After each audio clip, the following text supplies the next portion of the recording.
I'm Dr. Josephine G. Figueroa, an education program supervisor in technology and livelihood education in the division of Angeles City. In addition, I'm one of the board of directors in the Philippine organization of TLE-TVL educators. Likewise, I'm one of the resource speakers in the Philippine Continuing Professional Development Incorporated. I have conducted several innovative projects in the division of Angeles City. I am one of the advocates in the project-based learning. With this, it is my pleasure to share and inspire in this capacity training on innovation education and project-based learning for school heads and teachers. This training, innovation on education and project-based learning for school heads and teachers will make us relevant and responsive this time of pandemic. For us to be relevant and responsive, we need to embrace the change. We need to ready for innovation, and that we could play significant role to the lives of our learners and to our stakeholders. We could not say that how can we innovate, nor how can we apply project-based learning this time of pandemic. Remember this quotation from Albert Einstein: "In the midst of crisis lies a great opportunity." Indeed, COVID-19 affected us in many ways, especially our educational system. But education must continue. This is according to our DepEd Secretary, Leonor Magtolis Briones. And we have proven that because we were able to finish our school year 2020-2021. Let us remember that we need to play significant role to our students and that we need to embrace change. And the change or changes are the opportunities for us. And we can do this by means of innovation.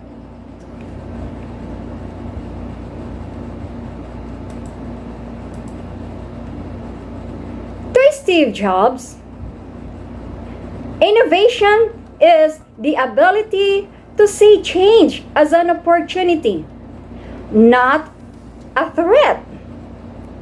See different opportunities that open amidst this pandemic. There are a lot of opportunities if you are just going to open your mind and heart. Innovation is not about threatening one's lives or opportunities or careers. But we need to be happy when we see someone who is growing in his business and in his career through the innovation. And if you want to become a successful person, you need to change. And to change is to innovate, to do something new. For this training, our objectives are the following: define innovation, identify the process of innovation, follow the rules and standards in innovation, inspires the teacher, and to inspire the teacher and school heads to develop and implement innovative projects. Education is being a social institution serving the needs of the society. It is indispensable for society to survive and thrive. It should not only be comprehensive, sustainable, and support, but must continuously evolve to meet the challenges of the fast-changing and unpredictable globalized world. This evolution must systematic, consistent, scalable. Therefore, school teachers, college and administrators, college professors, researchers, and policymakers are expected to innovate theory and practice of teaching and learning, as well as all other aspects of this complex organization to ensure the quality preparation of all the students to lead and work. Education not only needs new ideas and inventions that shatter performance expectations of today's status quo. To make a meaningful impact, the solutions must also scale that grow large enough to serve millions of students and teachers of a large portion of a specific underserved population. Lack of innovation can have a profound economic and social repercussions. Three big questions arise from this discussion. Why having so many innovators and organizations concerned with innovations? Does our education system not benefit from them? What interferes with creating, especially implementing formative, life-changing, and needed innovations across schools and colleges in the country? How can we grow, support, disseminate worthy innovations effectively so that our students succeed in both school and university and achieve best learning opportunities that will adequately prepare them for life and work? What is educational innovation? According to Theodore Levitt, creativity is thinking of new things. Innovation is doing new things. To innovate is to look beyond what are currently doing and develop a novel idea that helps us to do our job in a new day. The purpose of any invention, therefore, is to create something different from what we have been doing, be it quality or quantity or both. To produce a considerable formative effect, the innovation must put to work, which requires prompt diffusion and large-scale implementation.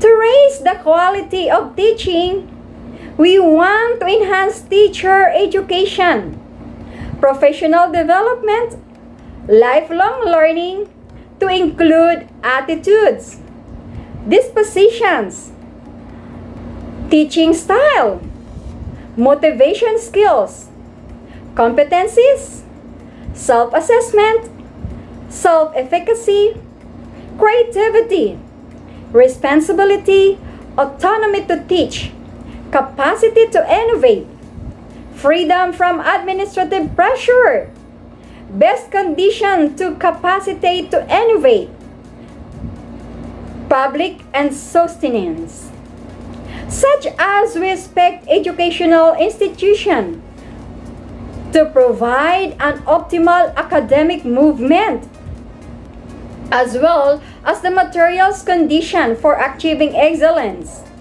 for learning outcome for every student, program content, course format, institutional culture, research funding, resource, infrastructure, administrative, and support.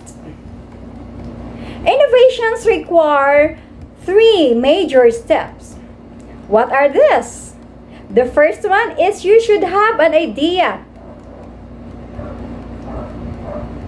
And, of course, if you have an idea, you need to implement this project. And in your implementation, you should have an outcome that results for the execution of the idea and procedures and produce change. If there is no change at all, then that could not be called innovation. Because in innovation, we are after the result of what you have done, of what you want to change. So I'm now introducing to you the DepEd guidelines in conducting project for innovation in school. May you be working in non-DepEd or in a private schools, but still you need to innovate in order that you will become relevant this time of pandemic. Innovation is the introduction of new ideas, good services, practice, which are intended to be useful.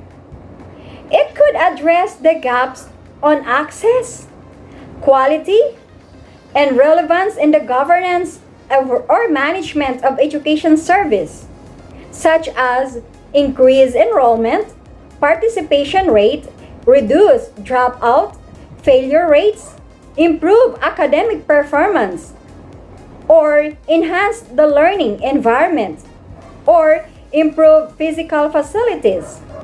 It could be a project contextualization and localization. Anything that is for the benefit of our schools and other stakeholders. Anything that it's not yet existing. Anything it's existing but you want to change, and that could be an innovation. In Republic Act 9155, known as the Governance of the Basic Education Act 2001, provides, among others, the strengthening the school-based management system by further developing the governance of education to schools, empowering the school heads and non-teaching personnel, in expanding community participation and involvement in making the delivery of instruction services to learners more responsive, efficient, and effective through enhanced school planning and improvement that lays down a specific intervention through initiated projects in schools. And this is the reasons why we have what we call the principal empowerment. They were given the power to decide what is best for their schools, for the welfare of our learners and our stakeholders. Who are our stakeholders? We know who are our stakeholders. The internal stakeholders who are our teachers, learners, parents, faculty, and staff. The external stakeholders, we have our LGU, NGOs, and we have our alumni. So these are the things that we consider external stakeholders. And most especially, when we do our project, it should benefit to our learners and other stakeholders. In consonance with the Act, all teaching and non-teaching personnel are encouraged to create or innovate school-based initiated projects geared toward improvement of teaching and learning process and school governance. So I will be presenting to you the different enclosure that will help you in doing your innovative projects in your respective schools. First, for the enclosure 1, we have approved format of a project proposal, approved division format completed project. Enclosure 3, the guidelines in writing project proposal. Enclosure 4, the guidelines in conducting projects for innovations in school. Enclosure 5, what do you mean by innovation? Enclosure 6, approved format of income generating project proposal. For enclosure 7, we have approved format of terminal report for IGP, income generating project. And enclosure 8, we have overview of income generating project. And enclosure 9, we have the signatures. The enclosure 10, your cover page, and the composition of evaluators, which is the enclosure number 11. So for the enclosure 1, we have the approved division format of school proposal for innovation in school. So the first one, we have name of the proponent. If I am the proponent, I have to write my name here as Josephine Herna Figueroa. And then my project is a Project Star Shine TLE TVL amidst RIFE. I'm just giving you the example of what I have exactly done in the division office. And this project have been conducted last January 11 to January 5 to April 30. So the title of the project is Project Star Shine TLE TVL amidst RIFE. RIFE is a synonym of pandemic. And innovation, making EPP TLE TVL shining bright amidst pandemic. You have to specify your project that it is an innovation, so that when you are going to make use that in ranking, it's so clear that this project is an innovation. And then you have to include your project time frame.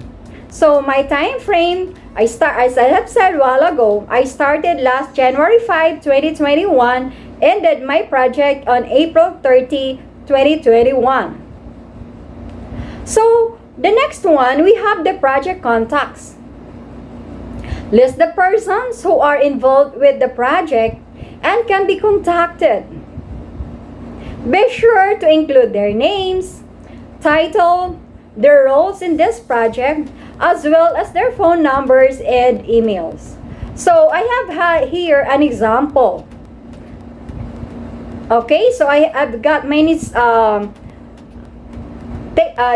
in this training, because this training have several episodes, and each episode has its staff or the technical support. So for the project contacts, we have sample here. For the name, you have to include the full name of your staff or the project contacts. So an example, let's say Remalyn Cruz, ADD, Master Teacher 2, Technical Support from Northville 15 Integrated School, and include the contact number and its email. So Ruth Forto, PhD, Master Teacher 2, Technical Support, SNHS, the contact number, and then the email. So you are just going to fill the persons who will be involving in your projects. It is important so that when your proposal will be in the evaluator's hand, they are not going to question you anymore. So, for the project summary, the goal of this section is to present the reasons for doing of this project, as well as stating the project's objectives. This section in particular, it is essential to write concisely and clearly and be able to answer the following questions. What are these questions? Why are you doing this project? What you will be doing? How you will be doing it? Where will it be done? How will it be done, and how much it costs? So you need to include to answer all this, okay? So, my example, actually, when I have conducted my example, my project proposal, it was not this, the template was not like this. But for my audience sake, and I have patterned my template for this DepEd issuance, okay? Now, the Project Star, Shine, TLE, TVL amidst Rife, and Innovation will make the EPP, TLE, TVL shine amidst pandemic. This could be the realization of what DepEd Secretary Leonor Magtolis Briones stated, that education must continue. This will inspire students, teachers, to continue teaching and learning even at difficult times. So you have to state what is all about this project. Why are you conducting this project? This project can be a series, is done, or this project can be done by series of episodes presenting each school best practices in EPP, TLE, TVL amidst pandemic. This could be a collaborative effort of all the students, teachers, parents, ICT experts, and other stakeholders. To implement this project, meeting will be conducted. So if you observe in the previous slide, you will be asked, how are you going to implement this project? So to implement this project, meeting will be conducted with all the school heads, department heads, master teachers, coordinators, and ICT coordinators to make everyone be guided on the implementation of this project. A school head shall create a team in school who will be working in this project and fully utilize the expertise of ICT teachers in editing and producing the video for the school best practices. So it is very clear what could be the role of every participant, what could be the role of the person involved. In addition, each cluster should have one representative to be the resource speaker of the given theme for every episode. Likewise, in charge of the program. Now, why should I have involved the principals? Why should I have involved the department heads?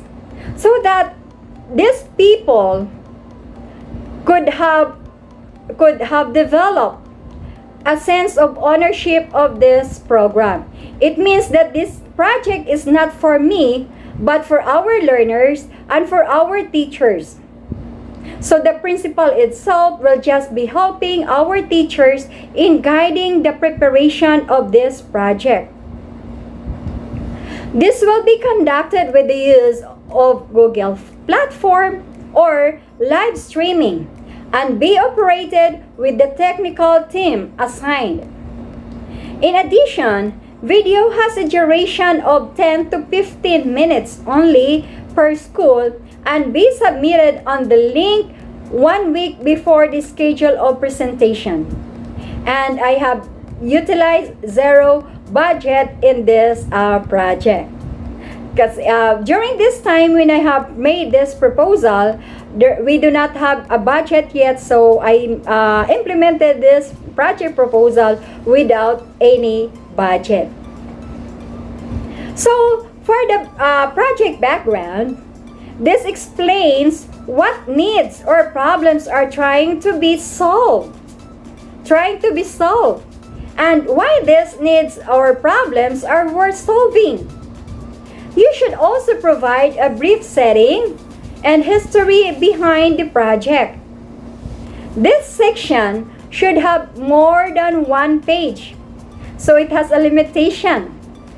This includes the references in supporting the documentation, such as the project design, layout, and this information can be placed in the index. So this is my project example of my project background. Edukasyon pangtahanan at pangkabuhayan. Technology and livelihood education and vocational education provide learners with practical experiences, technical knowledge, expertise in home economics, agricultural arts, industrial arts, and information and communication technology. This is the learning area where learners will learn how to acquire the necessities and the means of improve upon to have a better life. Just like other learning areas, learners are taught and trained the 21st century skills that will enable them to prepare and ready for exit for entrepreneurship, employment, middle level, and higher education. However, the educational system is facing a big challenge brought about by COVID-19. Despite of this challenge, education must continue. This was uttered by the Department of Education Secretary Leonor Magtolis-Briones. The Division of Angeles City supports the advocacy of the DepEd official Sulong Educalidad. With this, the proponent project of the Project STAR Shine TLE TVL amidst rife and innovation. This project will enable all the APP TLE TVL teacher to shine by showing their best practices in teaching in different specialization offered in their respective school amidst rife. The proponent believe that teachers are great innovators, designers of learning resource and guide. Likewise, the learners are designers of their knowledge, realities, and interests. With this Project STAR, all the characteristics possessed by teachers, students, together with their school head, will add value to themselves. And that is one of our purpose as administrators, as teachers, to add value to the life of others. So, this will show the varied assessment and less traditional assessment conducted this first quarter. Moreover, this project can inspire and enlighten the learners intermediate and junior high school in choosing their career pathway and providing them more skills in entrepreneurship. So, the next one is a project objectives. State explicitly what goals the project is aiming to achieve. So you have to express, you have to write it. Now, for my objectives of this project, we have here to showcase the APP TLE TVL best practices amidst pandemic. Benchmark best practices in creating innovative instructional materials, products, and services applied in teaching both modular and online delivery of instruction. Upskill teachers' creativity in application of different pedagogical approaches. Reskill in ICT performance and upgrade and uplift the learner's knowledge, skills, attitude, which prepare for them the entrepreneurship, middle level, and higher education. Remember, these are our exits for our Batang K-12. Now for the project methodology, we have here, this section details the plan for how the project objectives will be achieved. It usually starts with a description of the overall project. So this is the example of what I have done is This project, STAR, Shine TLE TVL Amid Strife and Innovation, will be conducted with the use of the Google platform or live streaming by all participating schools showcasing their best practices. Schedules of the different episodes will be provided based on the agreements and readiness of the school concerned. So I have given the choice. I have given freedom by our schools to choose which of the best schedule that they could have in order for them to avoid pressure in showing their school best practices in EPP, TLE, TVL. So the next one is you have the work breakdown and task time estimates. So this section will should create the detailed project schedule and then make a list of the tasks that will be performed for this project. Make sure that the list is complete enough and the task is broken down. So I have given here an examples of the work breakdown on task time estimates.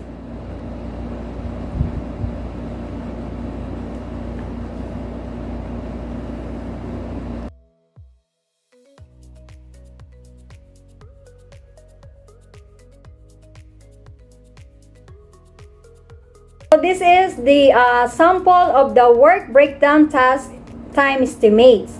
So this one, and then we can see here that I have included the date and then the schools who will be performing on this particular date, and then the resource speaker and its topic, and the programs that included in this episode, and technical support team who are assigned for this particular episode of this February 26, 2021. And then second, for the next Friday, we have another schools who will be presenting their best practices.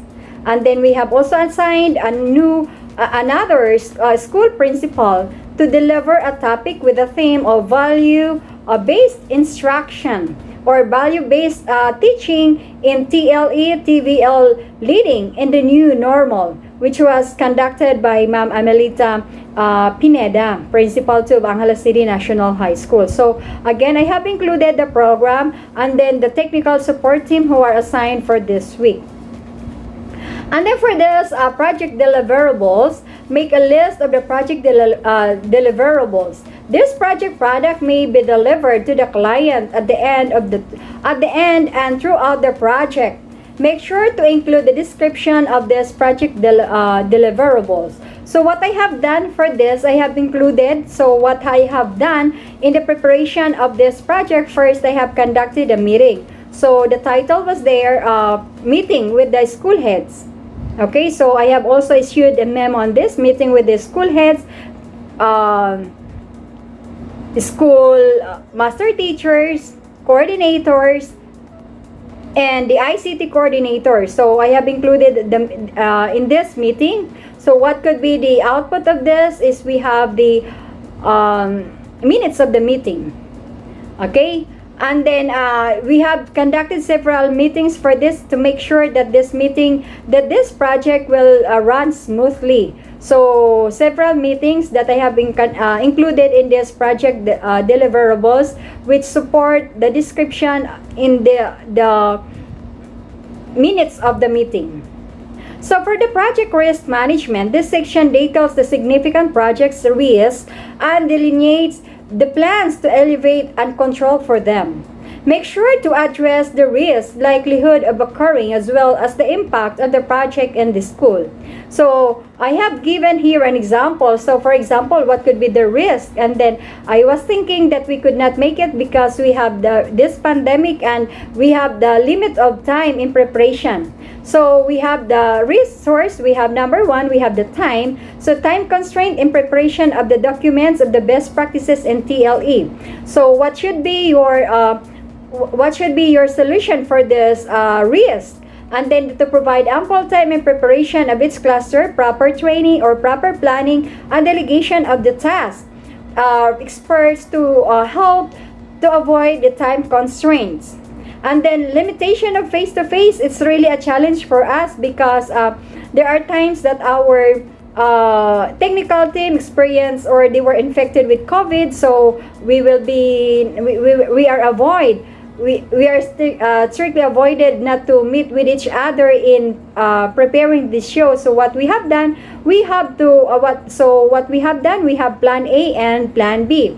So assign the team that could have plan A and plan B. For plan A, go on live presentation for the school best practices, and for plan B, if there is no face-to-face on the live streaming, then we could have recorded the program or the best practices ahead of time prior to their show.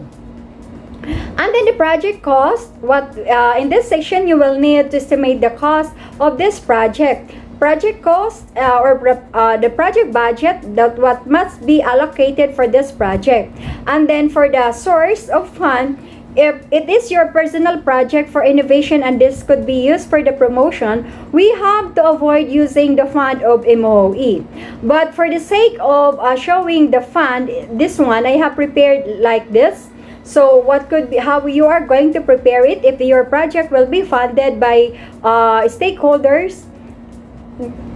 You should have to prepare this one. For the certificates per pack, we have it's 36.83 and we will be using 3 packs. So the amount of 110.50 centavos. For the food, I try to have food for this in case that we will be having face-to-face in showing the episodes of the best practices of the school. So I have prepared unit price per food is 200, and if we have 8 packs, and it should be 26,000. And then the ring light for the technical support team, and I have given them ring light. If this is just I am just assuming if we will be given a budget, but since that this project have been conducted without budget, for the sake of you to see how you are going to feel under this budget allocation, so this is what you are going to do. For the principal, they know already how they are going to do it because we are so much sensitive on the transparency, specifically if you will be using other funds in our school, except the MOE. So for the inclusion number 2, we have the division format completed project innovation school. So just what you have done for your project proposal, if you have completed in your projects, all you have to do is just to follow the format, and then you have to report what had been transpired during the implementation of your project and what was the impact of your project when you have conducted your project for your project innovation. So again, you have to include your name of the name of the proponent, and then the project title and the time frame, which I have shown a while ago, and then the project contacts, and then the project summary. You just have to copy paste, and then of course you have to, since that this is already conducted, so what you are going to do is to make all the verbs make it in past tense because it's already conducted. So again, what you have done here, the same what you have answered for the project summary is why are you doing this project, what you will be doing in this project, how will you be doing in this project, who will be doing in this project, and how long will it take for this project, and how much will it cost. So you just have to make it in past tense form. Okay, so for the background of the project, the same thing what we have done in the project proposal. And then again, you just have to copy paste your objectives, your project objectives in your proposal. The same methodology, so you just have to present it, and then your breakdown, copy paste, and also your methodology, what you have done in your project proposal, methodology that could be done also in the completed project in your proposal. Again, for the project budget, so again, you have to show the project budget allocated if you have made use of the projects of the fund in school, except the MOE fund. Now, for the monitoring, this is now for the monitoring and evaluation, you have to include who will be monitoring of your projects. So if you are a teacher, that could be if you are a teacher, the person who will monitor your project, it could be your principal, your supervisor, your master teacher. And if you are the principal who will be monitoring your project, it could be your PSDS. It could also be the supervisor if it is a learning area. If your project proposal, if your project innovation is in the learning area, then the learning area supervisor will be the one to monitor the implementation of your project. Okay? So, what you are going to do here is to formulate the clear indicators and the objectives of the result of your project. So, what is next of your project? Of course, in your project, there could be a sustainable, it should be sustainable.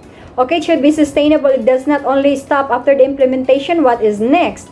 Okay, so you have to specify here the different actions that you are going to take. So step 1, step 2 until the last end of your the last procedure of your project. So, and finally, we have here the appendices which you are going to attach in your project. So if you have memorandum of agreement with your stakeholders, then you have to support it. If you were supported with donors, if you have donors, then you have to provide the deed of donation.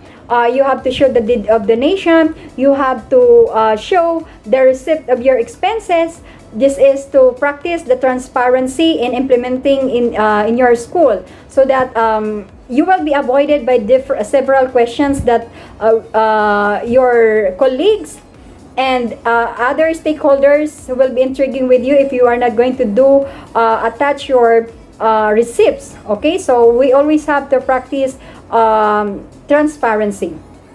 And then approved evaluation and signed for your project evaluators. And remember that the most important part in this is you should know how to document. You should know how to document from the very beginning of your project. You already have to document, and this is part in your appendices which you are going to attach. Okay, so for me, one of my attachment that I'm going to that I have attached in my project is this one. Okay, so the memo, since I didn't use fund, I have provided my I used fund, but I have the budget, but it all coming from me. So there's no need for me to do to keep the receipts, because it has nothing to do with the government fund. Okay, so of course I need to provide snacks for my technical team para man lang they could have masiyahan sila. Okay, at least man lang somehow may pakakain sila para they could not be feel hungry during the preparation of the best practices. So there are several attachments that you are going to support your project implementations. Okay, so it is very important that you should know how to document. Otherwise, if you do not know how to document, your project innovations will just be useless, because at the end the evaluators will be asking if you were able to implement your projects. Even you have implemented it, if even you already have implemented it, if you do not have your documents, then you could not say that I already have implemented it. Remember that your documents will always speak for your projects. Your documents will always speak for yourself. Your documents will always speak for your school. Okay? And then we have here the enclosure number 3, the guidelines on writing the project proposal. What are the guidelines that you have to take note when you are writing a proposal? So the first one, in writing a project proposal, it's often called as a statement of work, is a persuasive document. Its objectives are the following. So number 1, you have to identify what work is to be done. So it should be very clear to the evaluators or to the screening committee how it will be done. And then explain why this work needs to be done. So what is your purpose? Why you need to do this? Why you need to conduct this project? What gap are you trying to address? And then persuade the readers that the proposers or the proponent, it's you, are qualified for the work. and have a plausible management plan and technical approach, and have resources needed to complete the task within the time, task, and cost of constraints. Remember, since that we are in pandemic, you have to see to it that you have to complete your statement. You have to impress. You have to impress your audience. The first one, who are your audience? Of course, these are persons who will validate your proposals. Okay, you have to state it clearly and concisely, so that there will be no more questions. Remember that we are in pandemic. It's so difficult to submit documents for the signatories to sign your documents. To avoid that, to avoid returning it back, so make sure that everything is already clear. Okay, if you are not sure, it's okay to ask your the persons who can help you. Okay, much better if you can ask the person who will approve your proposal. And you can also ask the person, if you are the school head, you can ask your public school district supervisors or the supervisors. If you are the teachers, then ask your master teacher or your school head or your department head for the high schools and coordinators for the elementary. So to avoid returning back of your paper, so we have to make sure that you can convince your readers, your evaluators, in order for your project to be approved. And then, what makes a good proposal? So, what must qualify you to write your proposal? So, it must be qualified to benefit the learner and other stakeholders, that has plausible management plan and sources needs, then complete the task within the stated time and cost of it estimate. So, it should be clear. Okay, that who will benefit of your project. So it should be clear who will benefit of your projects. And most of it, when we do our project, our innovative projects, our beneficiaries are our learners. Okay, so number one beneficiaries of when we do our projects are our learners. So one attribute is appearance. Of course, a strong project proposal has attractive, professional, and inviting appearance. In addition, the information could not be easy to access. And then a second attribute is substance, the content of your proposal. A strong proposal has a well-organized plan of attack. A strong proposal has a technical details, because of technical depth is needed to sell your projects. Remember that you are selling your project, okay? That you are marketing your project to your audience, to your evaluator, to all the signatories, okay? So it is very important that you should have to mind your grammar, the content, the substance of your project, okay? And of course, it's so obvious when you have a good intention. It will really reflect on your paper. Okay, so see to it that you have a pure heart. Why you have a pure heart to help our learners when you are doing this project, not just because that you are doing this project because you want to become promoted. It's just already a second priority. What is important is to help our learners. Especially in this time of pandemic. Okay? So, these are the required format when you are doing your project proposal. Again, we have to avoid returning back of the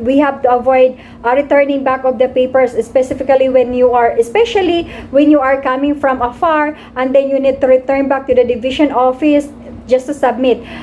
In my case, if the project proposal are already approved by the school head, before I let my teacher submit the hard copy of the proposal for my fresh signature, I ask this teacher first to submit the soft copy. So if there are even it is already edited by, or it was already approved by their school head and their master teachers or anybody who can approve in their school, I see to it that I also check the project proposal, so to avoid also returning back to me from our schools division superintendent, because it could be time consuming in part of the proponent, in part of the supervisor, and then of course to the school division superintendent. Okay, so you have to follow the format strictly, and again, of course, what is important, the content, and then follow the format strictly. Okay, so this is the required format when you are writing a project proposal. So number one is the font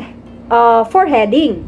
So for the font heading, you have to make it a boldface, and then use the serif font or sans in a size and accordance with hierarchy.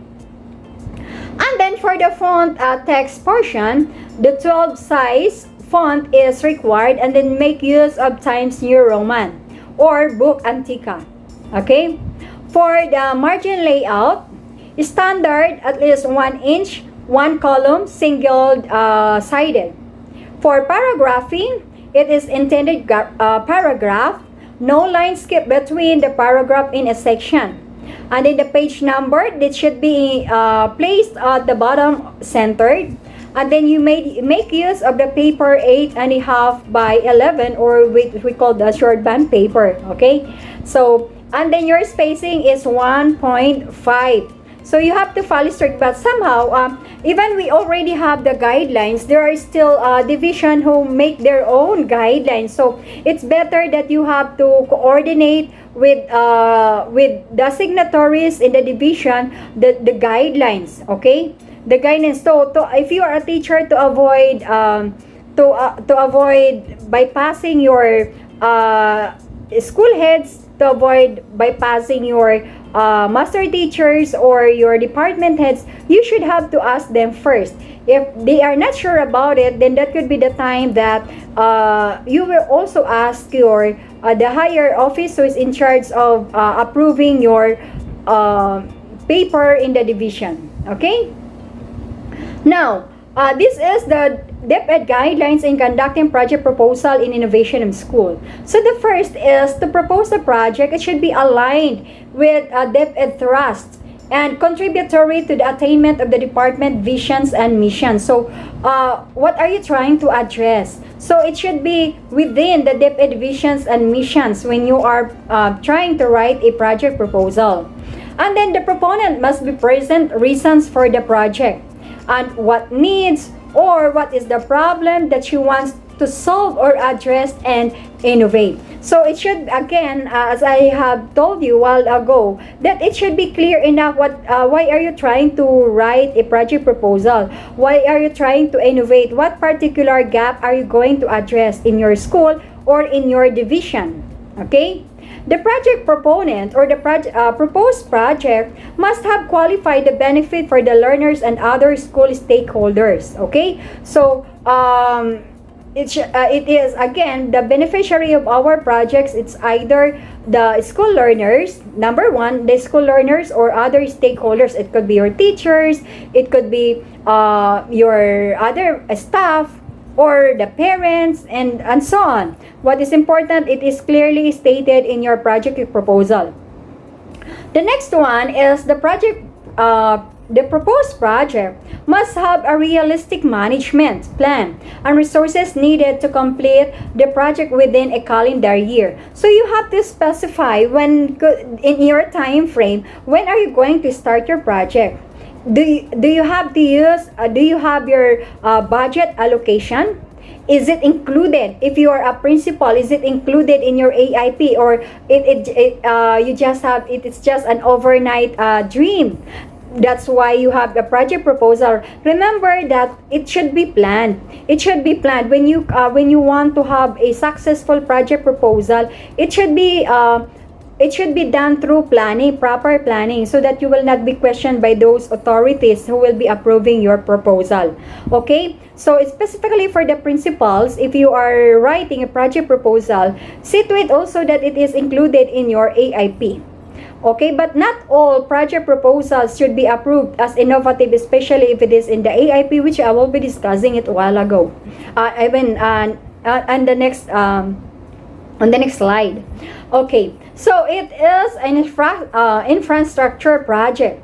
If it is an infrastructure project, the proponent must present or include the layout, project design, or of his or her proposal.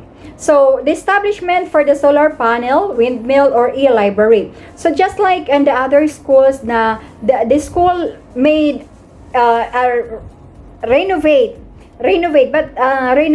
the building, okay, and it may, instead of computer laboratory, it the principal made use as dressmaking laboratory. Okay, so and then you should have to include the layout so that the approval committee will be clear what kind of laboratory you are making and what could be the size, and if you are going to make use the budget, so yun. But if that that is so, that could not be part of the innovative projects. Okay, that could not be part of the innovative projects if, or it depends how you are going to how you are going to state it in your proposal. It's a kind of how you are going to convey your approval committee on this particular projects to make it as an innovative project. Okay, source of fund to sustain the project must be in the form of donations, income generating program or IGP, and it shouldn't be taken from the school MOE fund. So if you have this, it could not be taken in the MOE fund. So you can do this, you can fund this, but not coming from the MOE fund. Okay? Now, solicitation is prohibited. If you are going to conduct a project and innovation, it should be a no for us to solicit. Okay, because most of our projects in AIP, it's already funded. Okay, but again, if you are a teacher who is about to do a project proposal, and you are going to make use this in your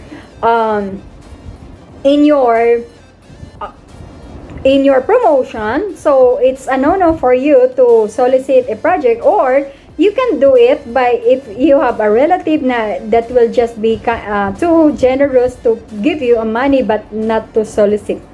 Okay, now solicit in like you are going to go to the government, to the LGU, to ask fund for your project. It is a no for us. Okay, the project must show proof of donation. So if you have somebody to donate to fund your project through donation, then you should have a memorandum of agreement or any evidence that your project had been funded by any person. Okay, that will be evidence that you have a project sourcing. So the project is ready to complete. The evaluators will monitor the project again and will use evaluation in showing the project is already finished. The evaluation should be requisite for the approval of the final report, because you could not be given a certificate of completion unless your project is already fully implemented. And to know that your project is fully implemented, you should have a report, you should have a pictures, and this should be monitored by your school heads or the public schools district supervisor or your learning area supervisor, or anybody who is in charge in monitoring of and evaluation of your project. So while the project is ongoing, the project evaluator will come to visit and monitor the status of implementation. So I have a teacher before. I had a teacher 2 years ago before the pandemic. The teacher had an innovative project, just like in doing for the electrical installation maintenance project, which is for the electrical installation project, a mobile instructional materials that is used in electrical installation maintenance. So prior to the approval, we went to the school to observe the teachers how it is utilized, and it is really utilized by the teachers. Okay, So in order for us to make sure that this project is really functional, and it really function, and it has the purpose of learning of our learners, to facilitate their teaching and to facilitate learning for our learners. Okay, so it is very important for the monitor and evaluator to monitor and evaluate the projects prior to give the certificate of completion. And then, if the proponent will use the project proposal as innovation for the promotion purposes, this is what I am saying, acceptance of the projects depends on the PSB. These are the school board, the promotion school board, okay, so, or the personal selection board, okay, so sorry, personal selection board. So this should be, there should be an acceptance, okay. So the project must have a provision, sustainability, and replicability, okay. So what do we mean when we speak of innovation? Just I already discussed a while ago. So innovation is the introduction of new ideas, which I have said a while ago, services, practices intended to be used. So it could be service, right? It could be service. Now, it could address the gaps, access, quality, relevance, and governance, and management of education service, such as increase of the enrollment. I have already delivered this. So, but I'm just reiterating in order for us to understand better, okay, what do we do when we innovate, okay. So it could be a product of contextualization and indigenization for this pandemic, because there are some materials that are not relevant this time of pandemic. So what you need is to contextualize according to the needs of our learners. So it is again an opportunity for us. Okay, I tell you, we have several opportunities that provided by the COVID-19. It's not all. COVID-19. It's not all for us bring miserable life, but we also see opportunities. Okay. Now, who will innovate? Who will innovate? So we have the teachers, master teachers, school heads, principal, and non-teaching personnel. Okay, so these are the people who can have innovative projects. Okay, so during the summit on the November 3, 2016, with the theme quality, accessible, relevant, and liberating basic education for all. Access to education. This includes on the schedules of enrollment, progression and appropriate age, regular attendance, learning consistent with the national achievement norms, learning environment that is safe to allow our learning to take place, an opportunity to make it equitable, distributed. This is in universal. When we speak of universal access to education, it is the ability to all the people to have equal opportunity in education, regardless of their race, regardless of their gender, sexuality, ethnic background, or physical or mental disabilities. For the access, we need to reach out of the school children, youth, and adults who fail to complete the basic education. So this, we are talking here of access. We need to continue our effort for the school age children to keep them in school to complete the basic education. So we are intensifying here the expand of alternative learning system, or what we call the ALS, program. How do we do? So when we do the access, we are talking education for all. We do not discriminate. So we have the Muslim. That's why we have the madrasa education program for those visually mentally impaired, we have, and for those gifted students, we have the SPED.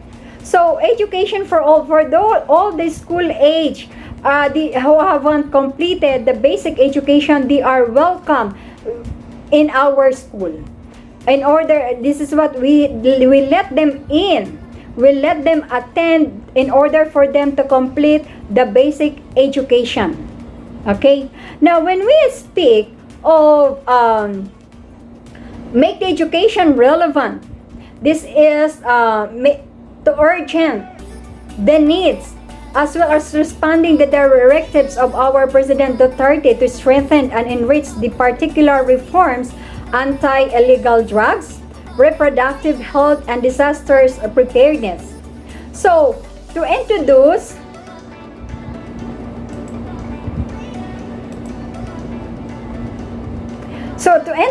here, for this one, how can we do the quality relevance? How can we do the quality relevance? So, on the third agenda, which is make the education relevant to urgent the needs of all the opportunities of the nation, with this, we are responding to the directives of our President Duterte to strengthen and enrich the reforms of anti-illegal drugs, reproductive health, and disaster preparedness. So, to introduce the curricular and non-curricular programs to undertake this institutional capacity building and responsive to the aspirations of most urgent needs to the nation, to contribute the addressing poverty, inequality, meeting the challenges of the climate change, this pandemic keeping pace of the knowledge and information age. So what we are going to do is to make this quality relevance. We are talking here of the project classification. Make it relevant, especially this time of pandemic. So as I have said a while ago, we have several opportunities that call for us to do make equality and relevant innovations. Now for the governance, which we have stated in the Republic Act 9155, which declared the policy of to protect and promote the right of every Filipino to their quality and basic education. So this has something to do with how our schools manage. So if you are going to do a project proposal, an innovative project for the governance, see what are the different problems in the management of your school. Okay, so look back of your school-based management. Is there anything else that you have to improve? Of course, there are always room for improvement. There are, especially this time of pandemic, that we really need to innovate so that our school will be responsive for our learners. So the next one is we have the inclusion number 6, which is the income generating project proposal format. So again, don't forget the title, the proponent, address of the project site where it will be conducted. So the contact person, the number of beneficiaries, the total project cost, and the source of funds. Okay? So for the rationale, we have here, you have to indicate your rationale, the reasons why you are doing these projects. What are you trying to address, the gap of this project, why you are doing the income generating project. And then the project objectives, you should have a general objectives, and you should have the specific objective. And don't forget to write the project description of this project. What is the description of this project? How it will be done? And then the mechanics and the implementations of those projects, the pre-implementation, during, and the post-implementation. And what could be the expected output of this project? So what should be included here is the production and the capacity of expected output. And then we have the project summary, gross sales of the products.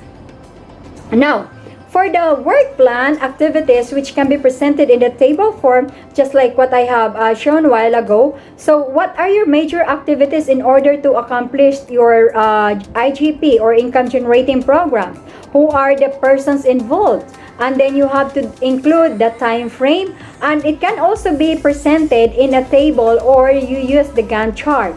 So that could be clear to our evaluators, to our assignatories when these projects will be done and what particular task will you be doing in order to accomplish this project. And that could be easily approved if you have followed all the required templates and the content or the substance of your content in this project. Okay, so the next is the budgetary requirement. And then for the project, for the production project, you have two particular item, the period and the cost. For the equipment, if you will be using the equipment, supplies and tools and equipment, you have to be very particular. What particular equipment you will be using? How much will it cost? If you are going to spend it, if it is already available in the school, then it's okay because your project is intended for your school. So, administrative expenses, particular monitoring, and evaluation training, and financial of record keeping is important. So, the next one is the project operational description. So, what could be how you are going to market your project? So, we have the product description, and then your market, your target market, who are your target market of your projects, the pricing and prevailing market price, the term sale, wholesale, is it retail or direct consumers, the project sale volume. Okay, and then we have this, the technical. We have the project location, so where it will be done. It could be online. Definitely there could be, it could not be done in school because most of our projects nowadays are done home-based. Okay? Are done home-based. Okay? Or it can be online. And if since that we are just required for for the teachers, one day or once in a week, it depends on the division. Okay? It depends on the division. So, if the project could be done in school, then better, but we still have to observe the protocols. So, production capacity, expected output, and then the technical production. So, the next is the organizational management. The project organization management structure, so you have to present it. And then for your financial, you have the capital requirement, how much your capital that you will be using for this IGP. Then source of funds, where it will be coming. Could it be, do you have a person who supported in your project? So you should have your MOA or the acceptance of the donation. And then the investment cost. And then the project income statement. So, and then we have the we have the monitoring and evaluation of your project to see to it that your project is implemented and it is doing well by means of the evaluation. So for the incoming generating program, we have the terminal report just like in the project proposal for the innovation. So what are stated in your project proposal, the same thing that you are going to state in your terminal project report, but you have to make it into past tense because knowing that your projects have been already implemented. Okay, now again, so the same thing that is in here, we have the rationale, we have the project objectives, the project description, the mechanism and implementation, expected output, so and the things and the other that you have done in your project proposal. And then so and for which is not here included, then in your terminal project report is the result and evaluation. What was the result of your income generating program? How was it able to help the school if it was intended for the school, if it is intended for the students whoever your beneficiary? Okay, so you have to include. and then you write the conclusion, explain the potential of these projects and its feasibility and sustainability of these projects, and finally you have your appendices where you are going to attach your the supporting documents of your implementation of your projects. Okay, so the next is the income generating program here. So the best education young person can receive is based on learning by doing methodology, which is from the John Dewey. So kaya nga, that's why I just like what I have said a while ago, I'm one of the advocates of the project-based learning, because I believe that our learners will learn better if they are going to practice it by doing. And in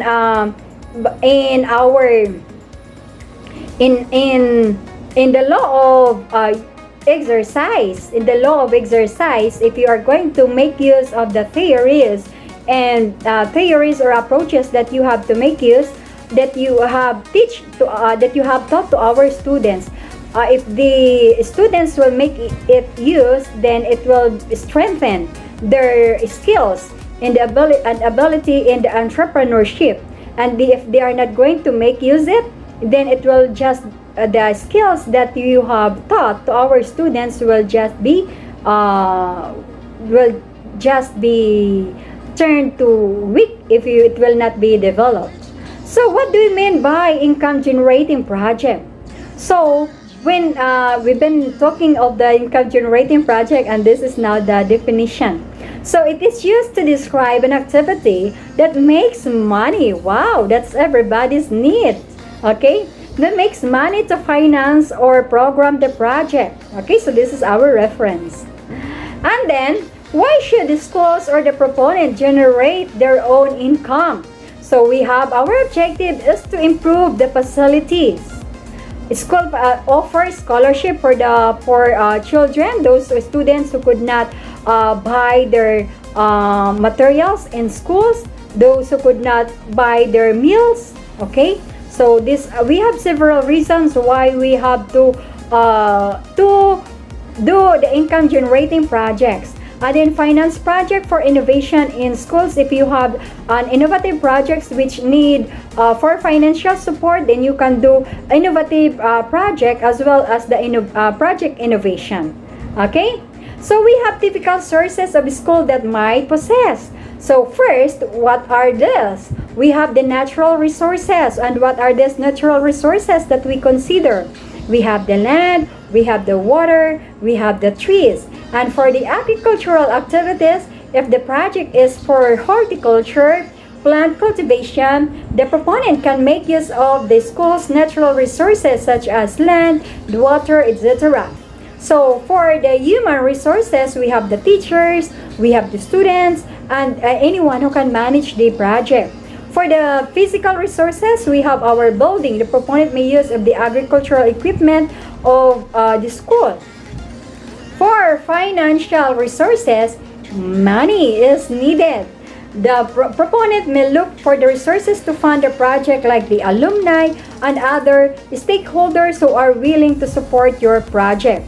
And then intangible resources, the goodwill, the proponent of the goodwill to sell the product.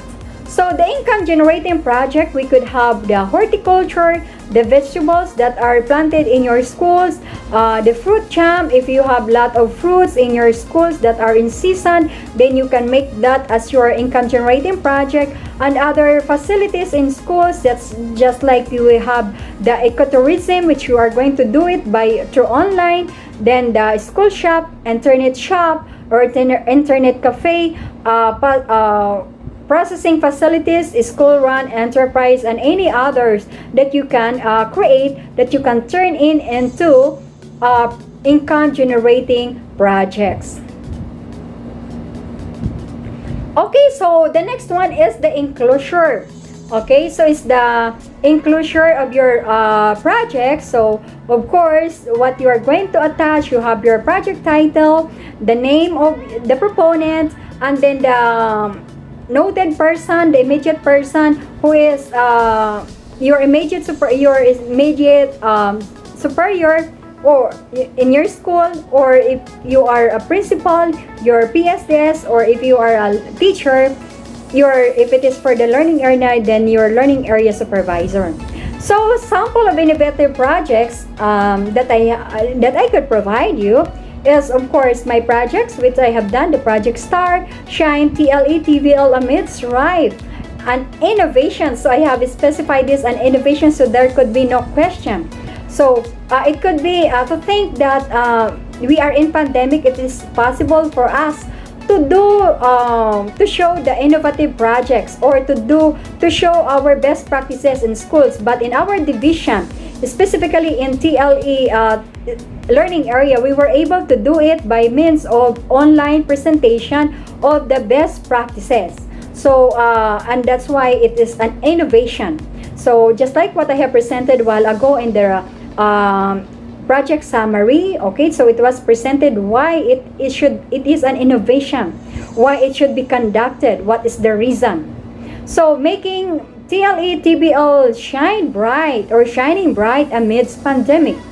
So another innovation that I have conducted, since that we are not allowed to do face-to-face in observation, since that we are prohibiting ourselves, or we are avoiding ourselves to go to schools to avoid contact of COVID-19. So what I have done in order to continue providing technical assistance to our teachers, to our school heads, I have made a project, Project Preach. Project Preach is providing and reaching e-assistance in curriculum honing and innovation. Again, I have specified this an innovation because since that when we speak of innovation, something new that you are going to do.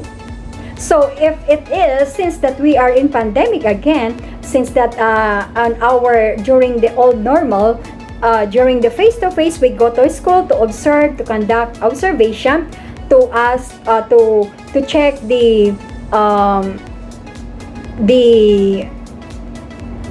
DLP of our teachers. But nowadays, so in order to monitor our teachers' weekly home learning plan, in my case, I have created Google Drive, where all the APPTLE teachers can submit their weekly home learning plan in order for me to monitor our teachers, that teachers are all in the right track in preparing their school, their weekly home learning plan and the learning competencies, to make sure also that the learning competencies are all delivered to our learners. And in addition, for this Project Bridge, I have also created a link, or yes, a Google form where all the master teachers who were able to observe the EPPTLE TVL teachers can also share with me the result of their observation, so that I may determine the teachers who need technical assistance, and what kind of technical assistance do the teachers need. Okay, so and another, for this one, I have also provided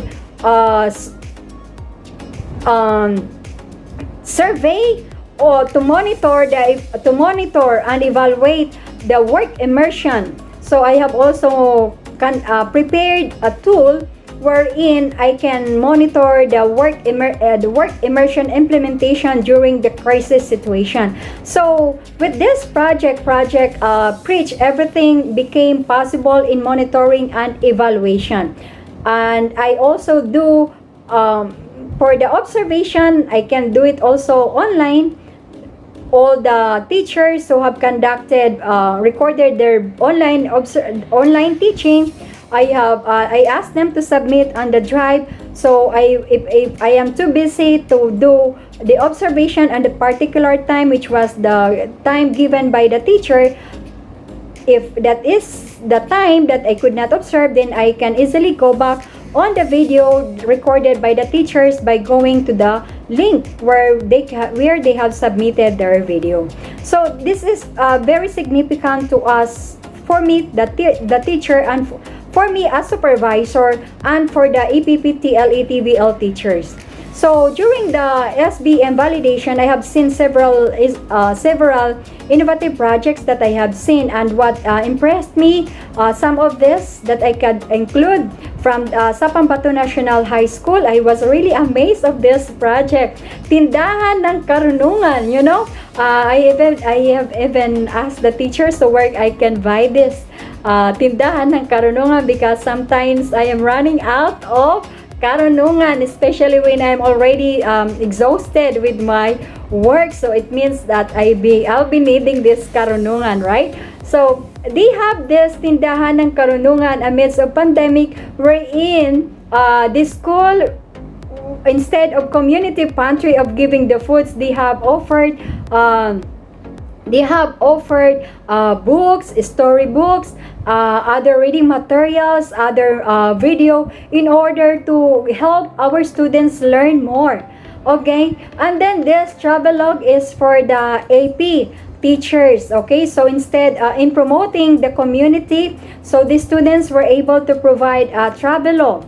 Okay, it was in a form of the students were able to create in the social media and the kasaysayan local. So there are several projects that you can make use this time of pandemic. So just observe in your surroundings. You know what, when I have conceptualized this project STAR, I was just driving, and then when I got home, so I just write this project STAR. Okay, so you know, again, there are several opportunities that we have in this time of pandemic. Just open your heart and mind, and you are just willing to help for our teachers. You are just willing to help for our students. Okay, so this is for the enclosure 9. We have the persons who will be evaluating your projects. Okay, so this one, the APS, if it is the recommending approval, if it is your school, if your project is for the school governance, then the recommending approval will be the school chief. If your project is for the curriculum and instruction, the recommending approval will be the CID chief. Now, if it is also required, if the assistant school superintendent will sign, then include your assistant school division superintendent, and the final to approve your project proposal is your school division superintendent, in order that your project will be credited in your promotion. So this is the cover page of your project.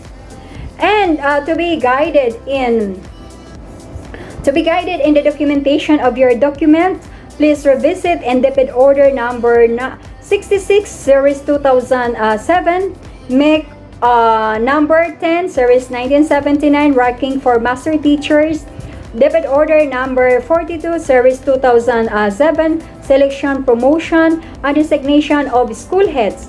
Deped Order number 66 series 2007, selection, promotion, and designation of other teaching related teaching and non-related teaching personnel.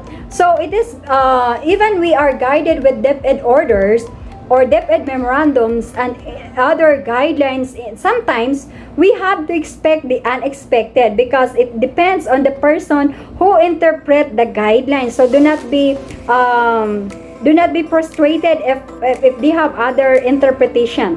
Okay, so all you need to do is what is important. You have done your best, you have completed your paper, you have given your best shot, and then you could not have a regret. And best of it, you were able to help the teachers or our learners.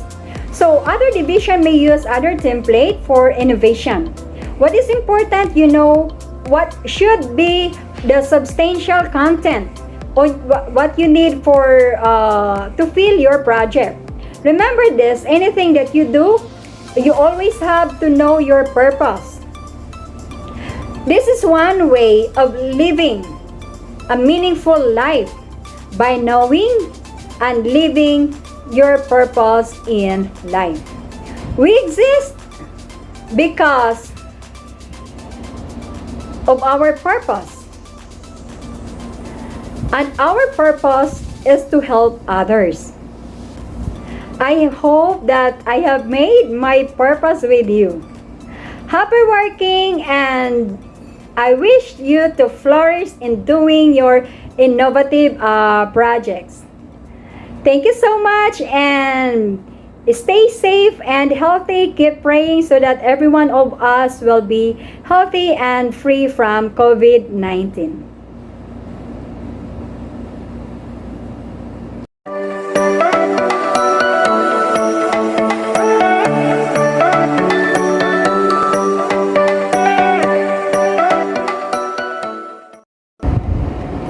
We are now on the second part of our capacity training on innovation, education, and project-based learning for school heads and teachers. So this time, we will be discussing the project-based learning. According to John Dewey, we do not learn from experience. We learn from reflecting on experience. For the objectives of this training, we have the following. Define the project-based learning. Enumerate the gold standard PBL model. Discuss the gold standard PBL model. Analyze the 7 essential elements design. And lastly is to appreciate the project-based teaching practices. What is PBL? Project-based learning is a teaching in which the students learn by actively engaging of the real world and personally making meaningful projects. It is a teaching method in which the students gain knowledge and skills by doing an extended period of time to investigate and respond in an authentic and engaging complex question and problem or a challenge. In project-based learning, teachers make come alive for students. Students work on a project over extended period of time, from a week to a semester or even for a year. That engages them in solving the real world problem or answering a complex question. They demonstrate their knowledge and skills by creating a public product or presentation a product to the real audience. As a result, these students develop a deep content knowledge as well as critical thinking, collaboration, creativity, and communication skills, which is very important. The communication skills. And everything that I have mentioned, they are all actually important for our students to acquire the 21st century skills. This project-based learning unleashes a contagious creative energy among the students and teachers. How does PBL differ from doing a project? PBL is becoming widely used in schools and other educational settings, with different varieties being practiced. However, there are key characteristics that differentiate from doing a project from engaging in a rigorous project-based learning. Just look at this. A dessert project and a main course project. It's just like in a cookery, okay? It's just like an offering of food in a restaurant. We serve the main course, and at the end of your meal course, we have the dessert project. But we are working on the PBL. What's the difference between the main course project in PBL and a dessert project in PBL? So when we speak of a dessert project, it is a short intellectual light project served up after a teacher covers a content of a unit and usually away from a main course project in which the project is the unit.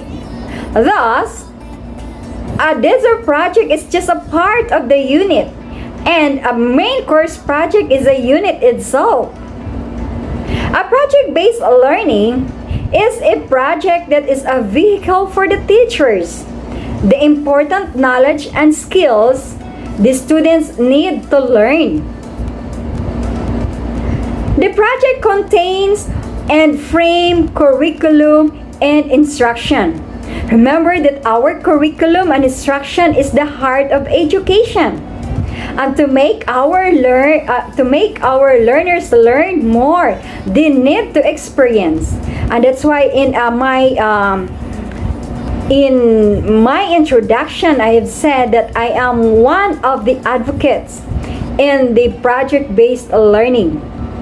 So in contrast, to the desert project, PBL requests critical thinking, problem solving, collaboration, and various forms of communication. To answer the driving question and create high quality work, students need to have much more time than to remember information. They need to use higher order thinking skills and learn to work as a team.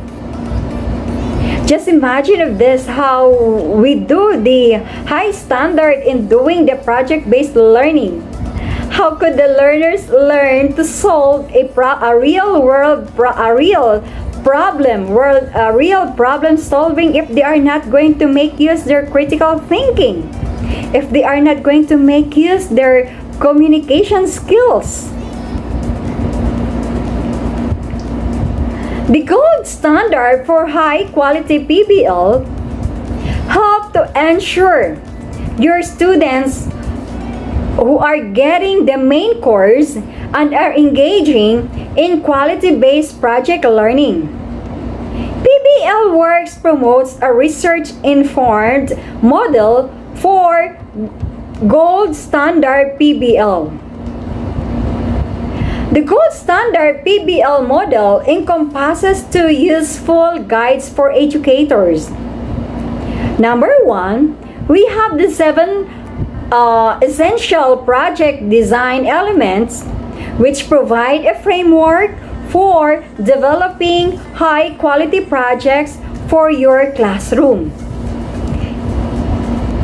Second, we have the 7 project-based teaching practices which help the teachers, schools, and organization to improve, calibrate, and assess their practices.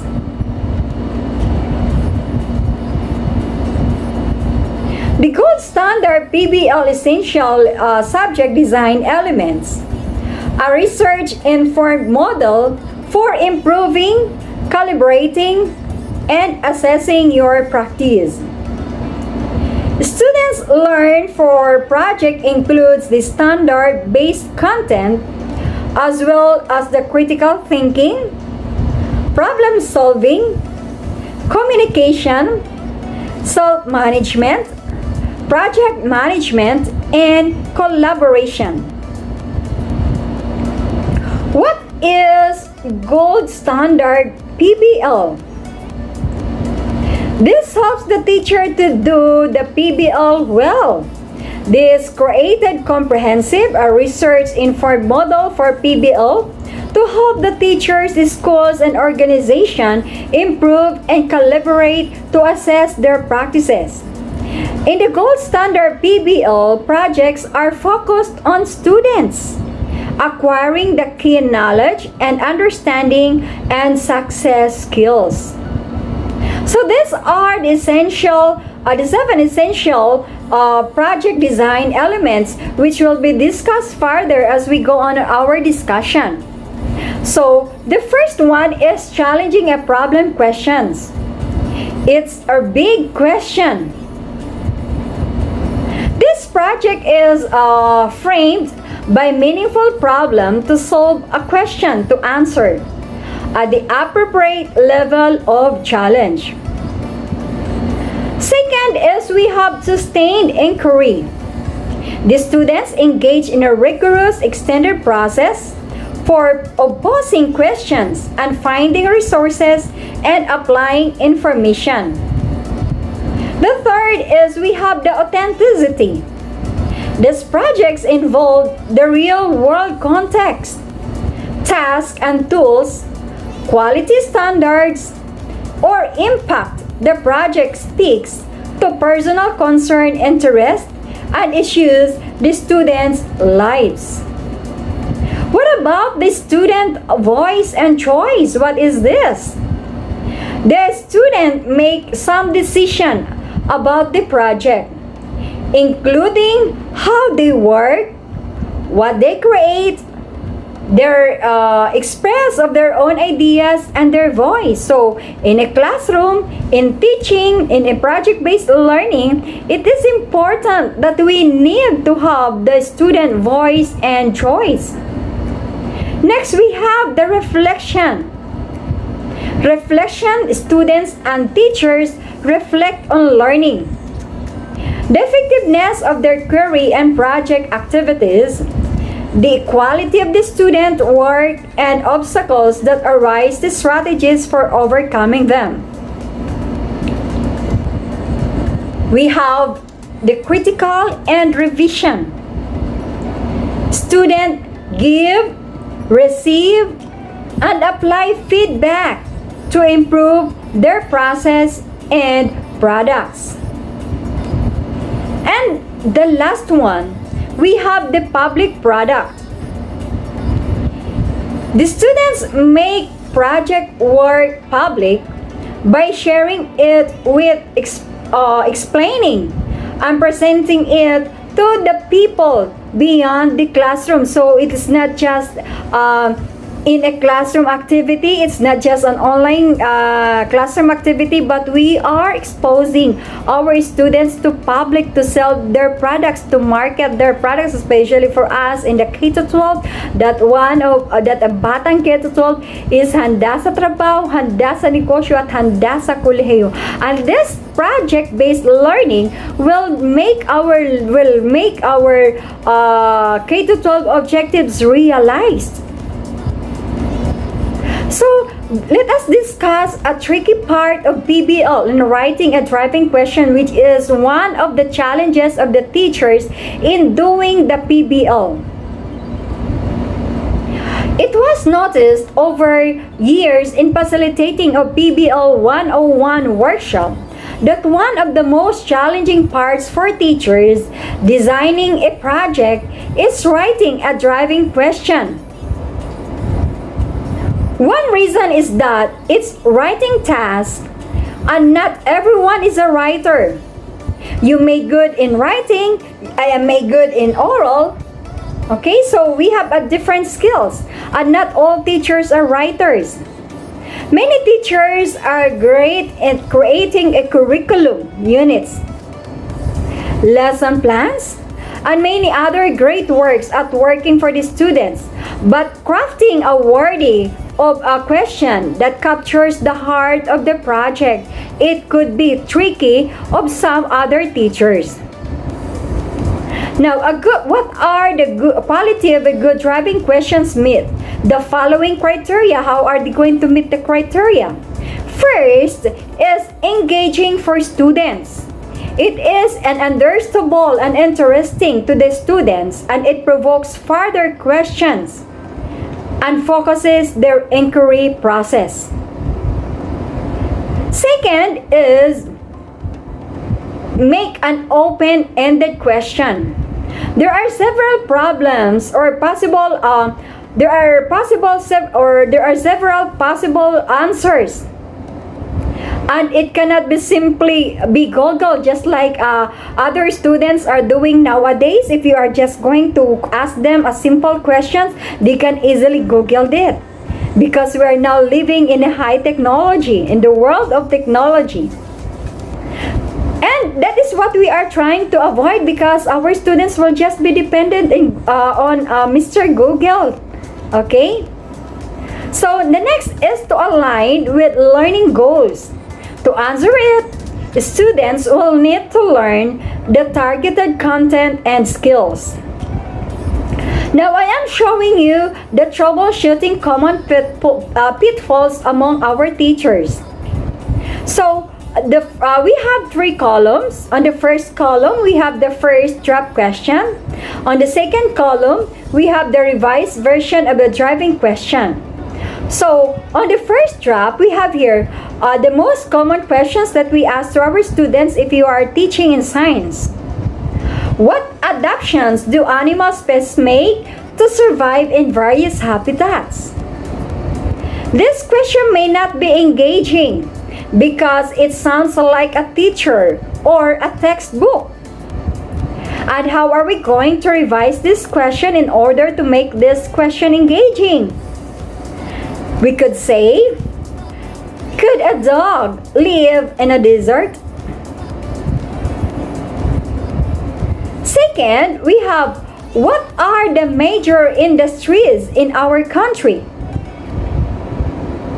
Again, not an open-ended question too.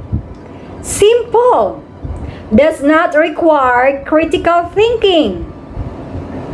And how are we going to revise this question in order that our students interest will be captured? We could revise this. Why does our country produce the things it does? Isn't that better? Next is how math used in basketball statistics. Again, not engaging enough. Too broad, not proactive. We could say, is LeBron James the best basketball player ever? An example, which buildings in our country should be classified as historic and protected because they represent the important pieces of our past? Not engaging because it uses adult and suggests the preferred answer. How are we going to revise it and make it a driving question? We could say, does it matter if all buildings in our country are torn down? Next is, should natural areas be developed? Not as engaging as it would be if it were specific and local. We could say, should our city build new houses on the land near river? Next is an example. How are similar themes and topics explored in stories by authors from different cultures? Not engaging as it would be if it were specific and had a charge to take action. We could say, what financial and planning advice would we give to our client or family? Why is genetic engineering bad idea? Not engaging but slanted in one direction. Should we allow designer babies? How can we use measurement skills in geometry to plan a part? It states learning goals but doesn't have to. Lack of purpose or why? We could say, how can we plan a park that people in our community will visit? And this is a driving question. So, are you guilty about it? I guess so, because I myself, sometimes I'm doing it. Right? So, there are always rooms for improvement. And this time, when we go back to our workstation, I hope that we can improve in creating the questions that make it driving questions that will stimulate the mind of our students. Okay? Next is specify the role and product or not. Another issue about driving question that crops up in the workshops and among the faculty when coaching teachers is more matter of preference, although it can affect students' engagement. You'll notice on the above product in any other device driving questions. I also did not include the role of the students are playing, but in the product and role could be specified in some projects and might be useful for some students in some cases. We have two general types of driving questions in PBL, some of their pros and cons. First, the driving question that explore philosophical, debatable issues or intriguing topics such as: is there a liberty and justice of all our society? Could there be life on other planets? What should there be a policy on immigration? What does it mean to be a man? What does it matter what we eat? So, what could be the pros in this? High engaging to students, the kind of question they'll keep talking about when they leave the classroom. Often resemble essential questions found understanding by design and collision of essential schools, which the teachers may be familiar with. So after your online discussion, after your online class, they will be talking of your discussion even you are done already. Why? Because you have stimulated the mind of our students. What is understanding by design? Understanding by design is a framework for improving students' achievement, emphasizing the teacher's critical role as a designer of the students' learning. UBD works within the standards-driven curriculum to help the teachers classify learning goals, revise revealing assessment of the students' understanding, and craft effective and engaging learning activities. The collection of essential schools 10 common principles. Learning to use one, mind well. 2, less is more.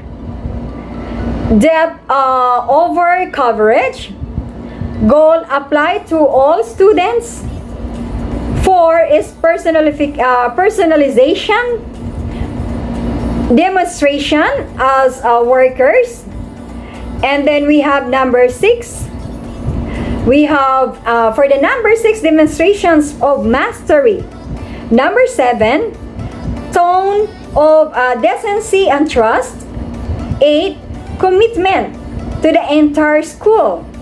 Number 9, resources dedicated to teaching and learning. And number 10, we have democracy and equity.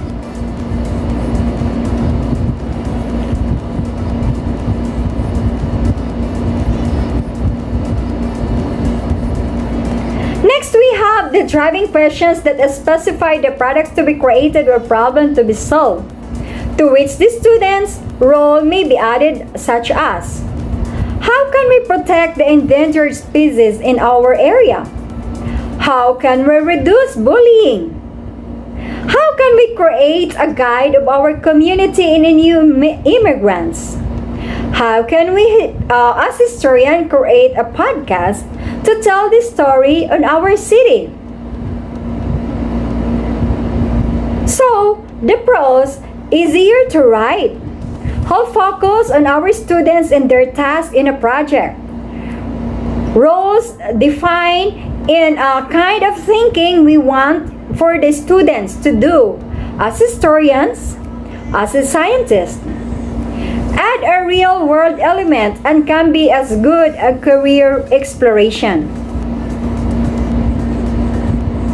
So for the cons, can feel less engaging for our students. Sometimes, simply states what the teacher wants the students to do. Roles may feel fake to some students. Other students in PBL especially may prefer being themselves. Too many of our decision teachers need to make, when designing and facilitating PBL, how to write driving question depends on your own style, your context, your students.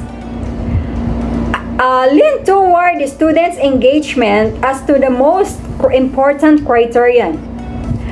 I also advise that teachers get feedback from our colleagues on the driving questions and even the students in focus group. So it could be bad. You could produce a driving questions if you are going to collaborate with your other students. And remember, you also have to involve your students in making decisions so that you can come up with a driving question, with a good driving question that will really stimulate the mind of our learners. And always provide feedback, and it's very important in order that you can improve your driving questions. Now, what about in sustaining inquiry? How are we going to sustain the inquiry? So, how we use need to know questions to guide sustained inquiry. This is according to Ray E. 2019. The important thing is not to stop the questioning. Curiosity has its own reason for existing. This is according to Albert Einstein. So keep asking until you get the right answer. Okay? And this will really develop the critical thinking of our learners. Do not be contented by simply asking one question to our learners. Okay? So,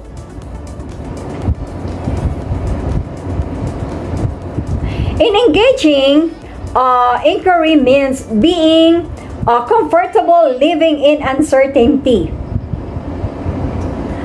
Of course, asking questions and finding answers is not only productive in a PBL project, but just living in general. That being said, inquiry, the act of questioning, is not just about gathering information. In fact, I would argue that inquiry is the truest form, should serve the purpose of asking question. Isn't it, when you would like to investigate, when you would like to get what is the truth, okay, you keep asking until you get the right answer. So it's all about sustaining the inquiry. Okay? And the high quality projects always start valuing the student's voice. When we engage the students with an entry event, fieldwork, experience, and let them ask the powerful questions they want to pursue to answer. In the most recent project, the students engaged in the fieldwork and created film festival around the big ideas. Stories have the powerful influence change. The authentic problem of lack of connection between parts of the student's body. It is then framed as the driving question. How can we share our stories with the community? Through the medium of poetry and art.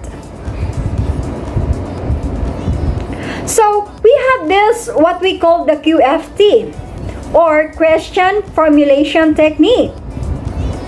Asking question is an essential, yet often overlooked, lifelong learning skill that allows people to think critical, feel greater power and self-efficacy, and become more confident and ready to participate in a civic life. The question formulation technique, or what we call the QFT, created the Right Question Institute, helps all the people to create, work with, use their own questions, building skills for learning, self-advocacy, and democratic action. Now, these are the steps of QFT.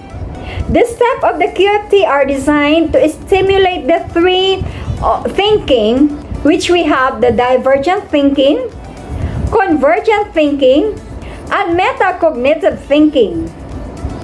Each step of the process can be a learning experience on its own, but the real power of the QFT comes when all steps and all three thinking possibilities work together. How you design a focus, question focus, or what we call the Q focus. The Q focus is a stimulus for jump-starting question. It is a focus question formulation. The Q focus may be a statement, phrase, image, video, oral aid, math problem, equation, and anything else that gets the question flowing. It may not be a question, and it should be related to the content intended for the learning outcome. A good question focus should be simple, clear, and it should engage divergent thinking. So I'm going to introduce now the rules. So we have number one rule. Number one rule, remember this: ask many questions as you can. Do not stop to discuss, judge, or answer the question. So as possible, you have to ask many questions, just like what I am telling a while ago. Write down every question exactly as it is stated. Change any statement into question. Next is to remind the people to follow the rule each question we use for technique. So what you're going to do is to give the instruction to think about the rules and let participants, whether they are students or adults, and discuss the following. So number one, what might be difficult among the following rules in producing questions? Which rule might be most difficult to follow? Avoid naming or telling participants and difficulties to value the rules and let them think of themselves. So, how we improve questions? Questions can be open or closed-ended. Closed-ended questions can be answered with yes, no, or with one word. Open-ended questions require an exploration and cannot be answered with yes, no, or one word. Categorize the questions as closed-ended or open-ended. Participants find closed-ended questions and mark them with C. If the participants find an open-ended questions, mark them with O. Discuss the value of each type of question. Identify the advantages and disadvantages of closed-ended questions. Identify the advantages and disadvantages of an open-ended question. Participants work with the questions they produce. This step helps people do well-level work with the questions and identify how different types of questions elicit different types of information and answers. Change questions from one type to another.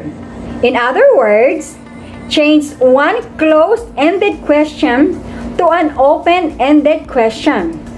Then, change one open-ended question to closed-ended one. What are the need-to-knows guide our work? Which questions get us to heart of the project? Which questions are fixed? Which questions are open-ended? After improving and prioritizing the first lines of inquiry, then be ready to jump in. This process is intentionally guided by two reasons. First, to ensure the lines of inquiry students to pursue are serving authentic problem at the center of our project. And second, they have a framework to come back as to move through the phases of our projects.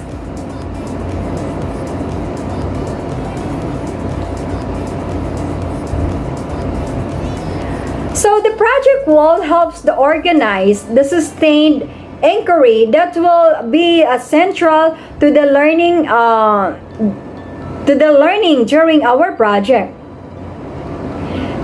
Need-to-knows are not simply posted on the wall, never referred to back to. These questions authentically guide the path of the project. Now, how are we going to apply this in our online class? So, if you're going to know what are the things that you need to know, let them, if you have a new topic, you let them write it on the chat pane. And then that would be the basis also of your discussion. Why do people share stories? Require further unpacking.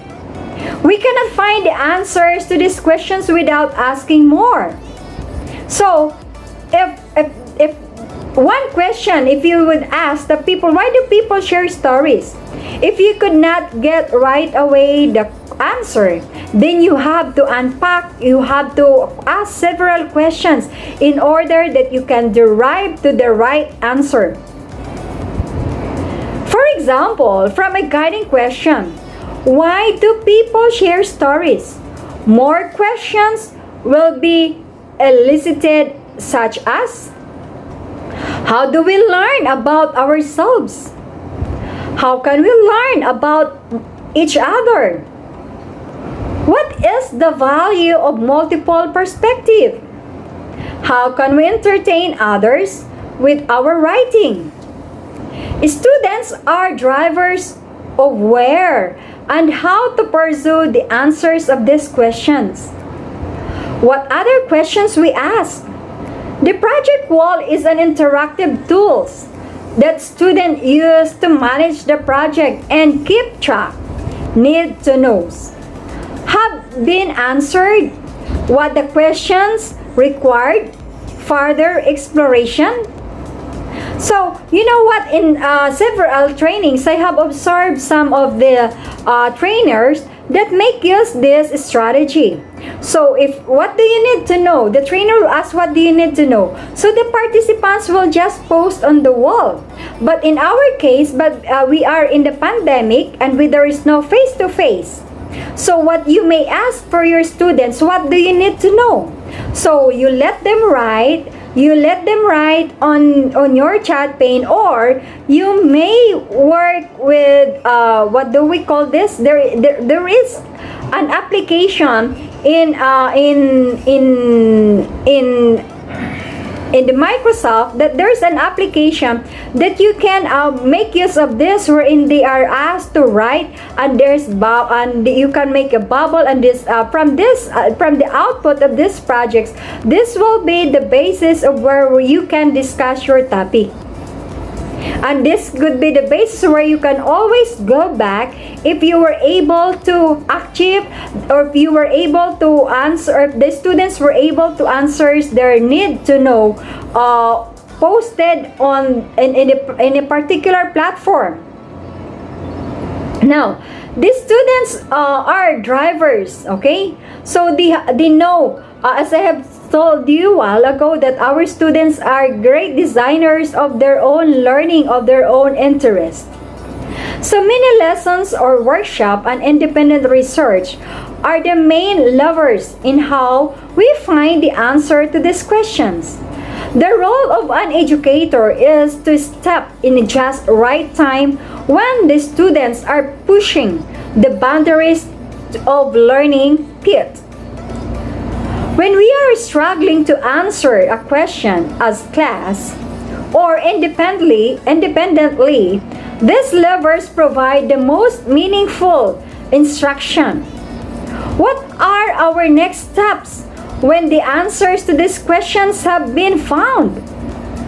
Just of our students might be struggling to find the answers to these questions, they can also get an increased lump. They may feel lost or overwhelmed with the next questions.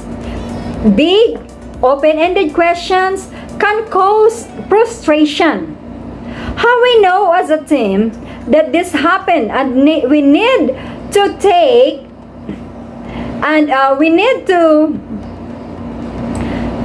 take a task and ask some on fixed and low-level questions that it will be more manageable.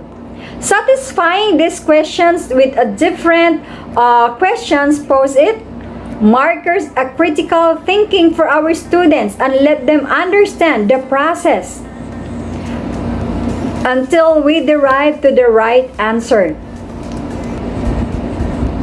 When we use intentionally and often, sustained inquiry can ensure that students are active, engaged participants in their learning. Our learners are entering a world where they can decide what they want to learn. One of our roles as facilitators of learning is to help them navigate the complexity of inquiry, so they are prepared to enter in the modern world. Student voice in the beginning is to become a buzzword in education. If they want to be truly learner's voice, they need to be a critical part of a robust inquiry. So reflecting by our students come back what they need to know. In this project, let them know that these questions are the heart of the process of our learning.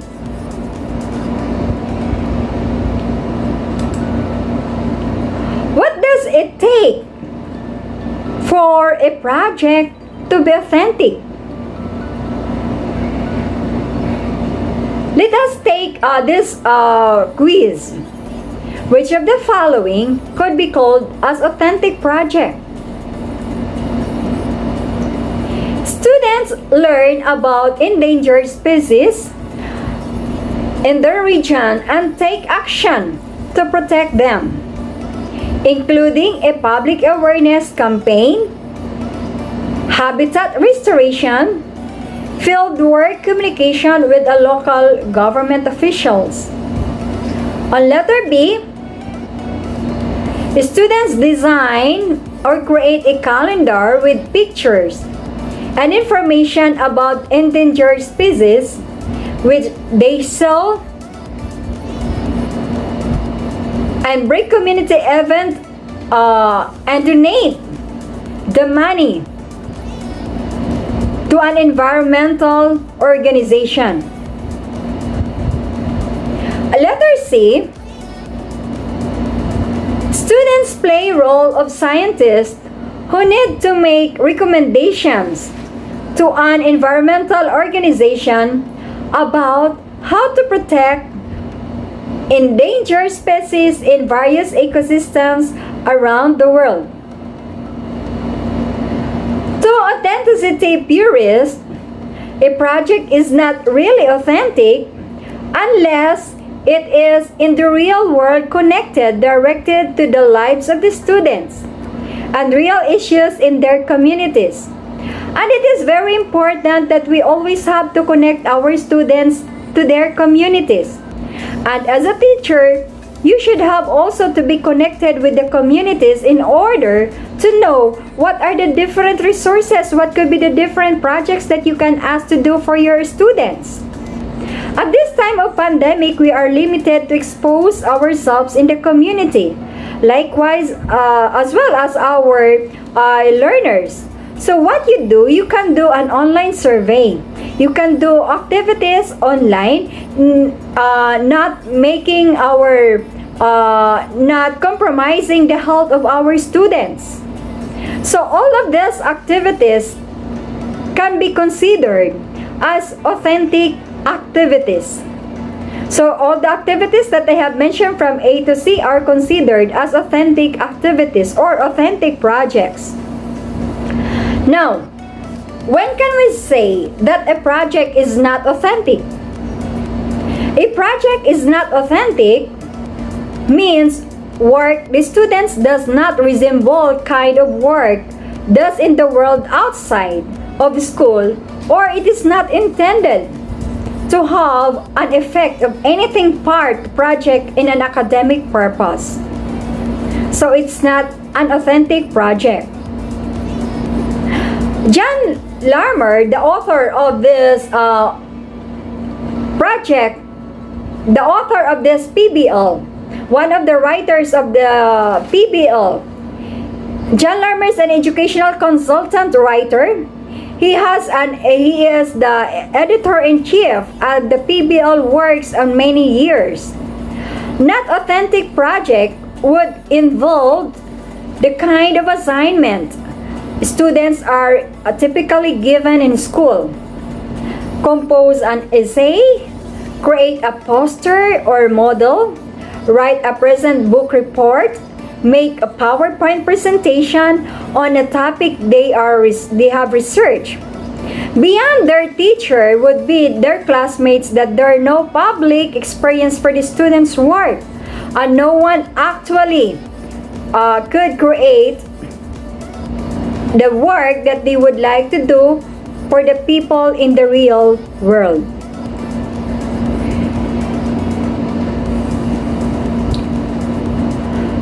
How about the project which we could classify as somewhat authentic? Somewhat authentic projects means students are doing work to stimulate what happens in the world, outside the school. In a project that is somewhat authentic, students could play to us the role as letter C: scientists, engineers, advisors to the president, or website designer, or a place of the scenario that reflects that might occur in the students in the real world.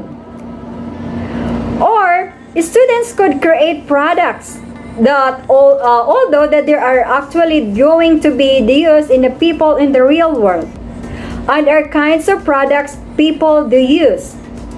Now, in the authentic projects, in this one, somewhat authentic, so it's not really authentic, okay? It's not really authentic, but somehow because they are playing as the role of the engineers, scientists, okay? So they are imitating somebody. Okay, now what about a project that is fully authentic? So when can we say that a project is fully authentic project? Means students are doing work that is real to them. It is authentic to their lives, or work as a direct impact in the use of the real world. The real world, by the way, we could still be in school or in their community, which is very real place for the student. In these projects like choice A and B, above the students might advocate for a cause, to take action, to improve their community, perform services for someone, create a physical artifacts to display, distribute, express of their own ideas about topic in various social media. Now, I have experienced become a panelist in Angeles City Science High School, which I was really amazed of the projects of the students. They really have a brilliant mind. They have a projects that could really be used in their community. So later, I will be introducing this project. Okay, as an example of a project-based learning. Now, so we have a project that can be authentic in 4 ways. First, it meets the real need of the world beyond the classroom of the products. So students create and use in the real people. For example, students propose, design a new play area in nearby the park. So you let them design a park. Okay? Students can plan, execute an environmental cleanup effort in their community. But do you think it's possible this time of pandemic? They could not do. I guess they would just ask their parents to do it. But think of a project that is relevant at this time of pandemic. Maybe this one, students create a website for young people about the books they like. So this is relevant. They can do it at home. Students write a guide or produce podcasts for visitors to historic sites in their community or city. And this is also doable at home. And you can make use this especially in your AP subjects. Okay? Now for the students in APP TLE, you can make also a website. You can ask your students to create their own website wherein they can sell their products for an entrepreneurship experience. Even for the students in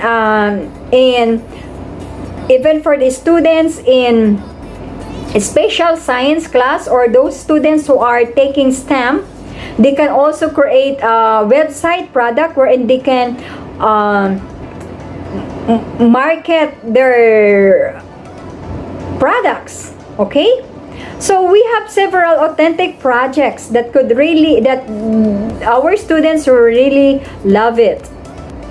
Second, an authentic project it focuses on a problem or issues in a topic that is relevant to the students' lives. The more directly better on a problem or issue is actually being faced by the adults in the world students will soon enter. For example, students create multimedia prevention that explore the question: how do we make and lose friends? I guess you can better improve it. Okay, that on how our students will really like it. Second, students can learn physics by investigating question. Why don't I fall on my skateboard? So that could be something authentic. Students from a task force to study possible effects on the climate change. Under community recommend actions and that could be taken. Or maybe they could also have a study why there is a continued growth of number of cases despite of having protocols, right? So something unique, something that could be authentic, something that could stimulate the mind of our learners, something that they would love it. So it is very important that in making a project-based learning, we have to see to it that you have to ask your students. You have to involve your students in making decisions, because if you are going to provide a projects that is not projects that are not within the interest of our learners, they will not find enjoyment in doing that project. Okay?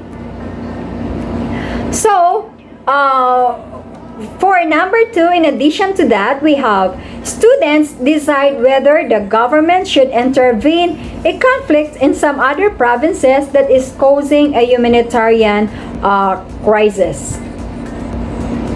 For the number 3, it sets up a scenario on a stimulation that is realistic even if it's fictitious.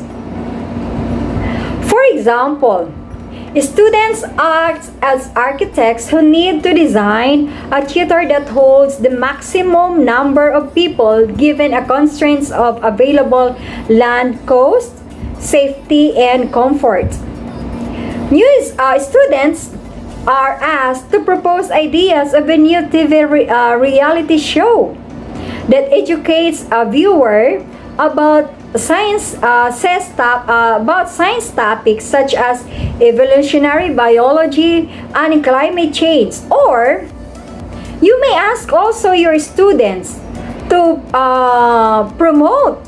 help how we can promote the practices of how we can promote the different protocols in order that we can help to lessen the growing number of COVID cases. So, do something that is relevant in this time of pandemic, so that they could have so that you could stimulate the curiosity of our learners.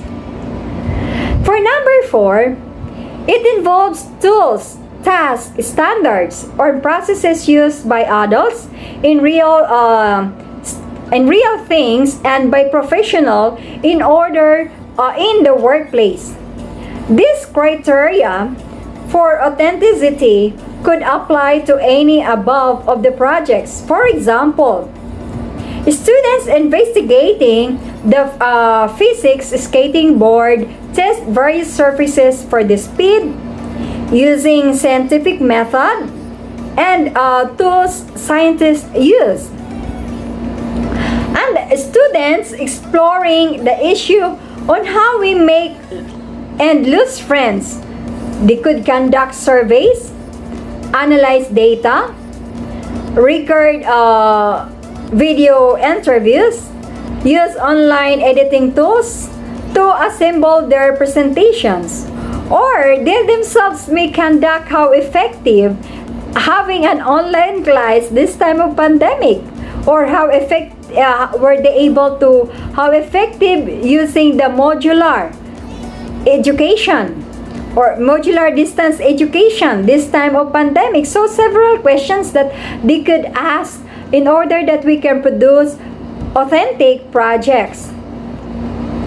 Next is project can be authentic. In addition to how we can make our projects be authentic, students acting in the UN advisors to an emerging democracy analyze existing constitution, write a formal reports, and present recommendations to a panel.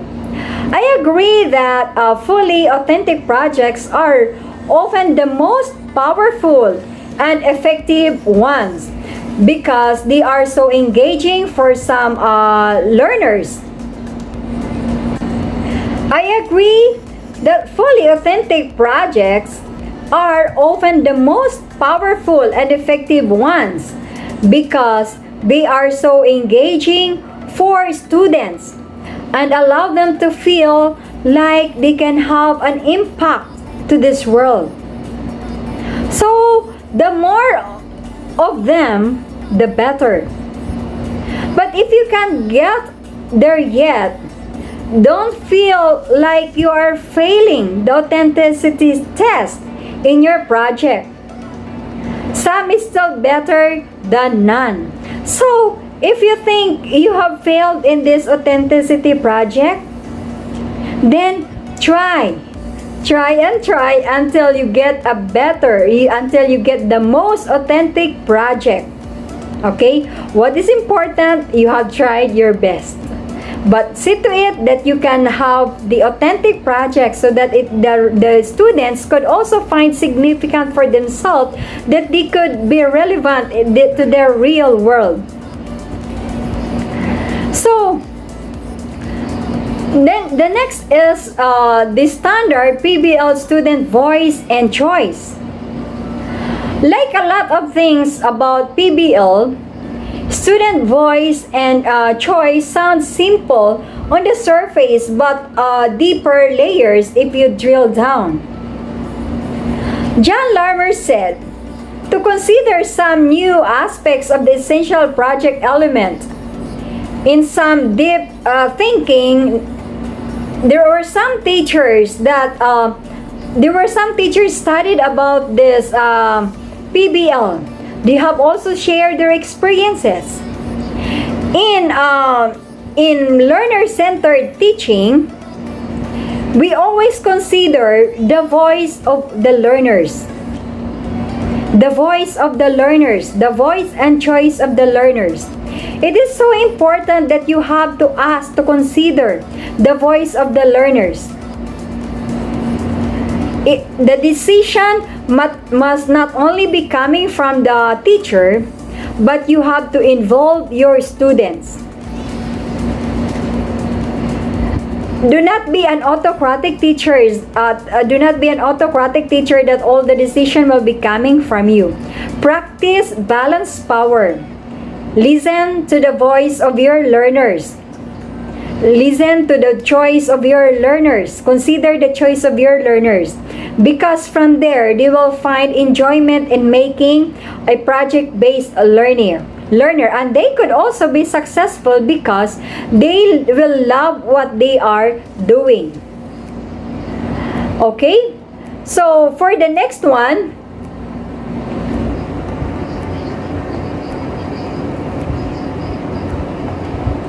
so here are some tips shared by some faculty.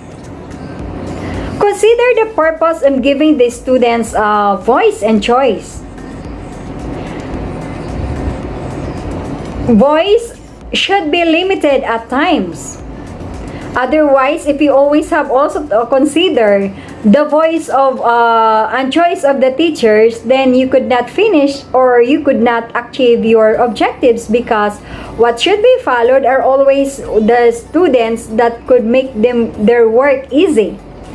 Again, when you ask the voice and choice of your learners, do not compromise your objectives. Okay?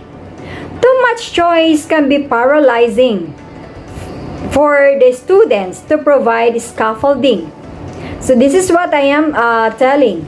So if you think the students could not achieve the project that you are providing, then allow your students or help the students to scaffold.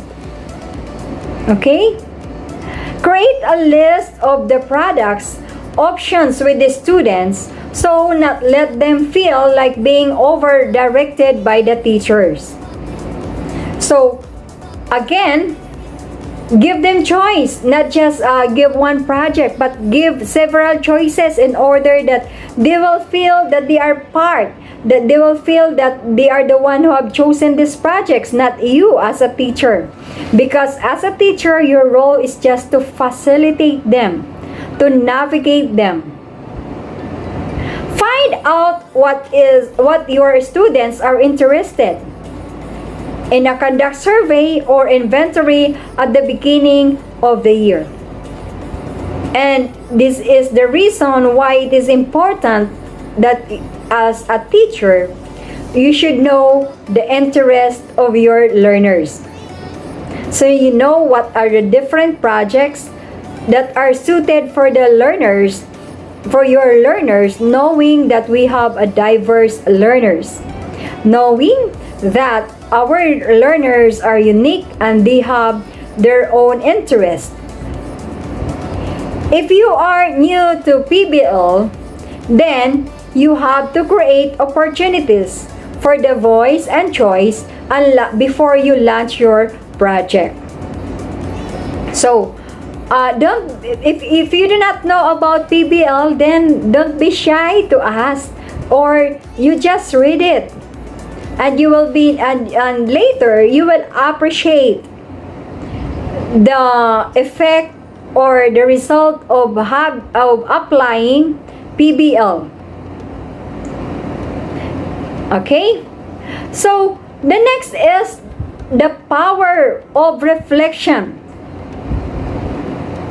The power of reflection.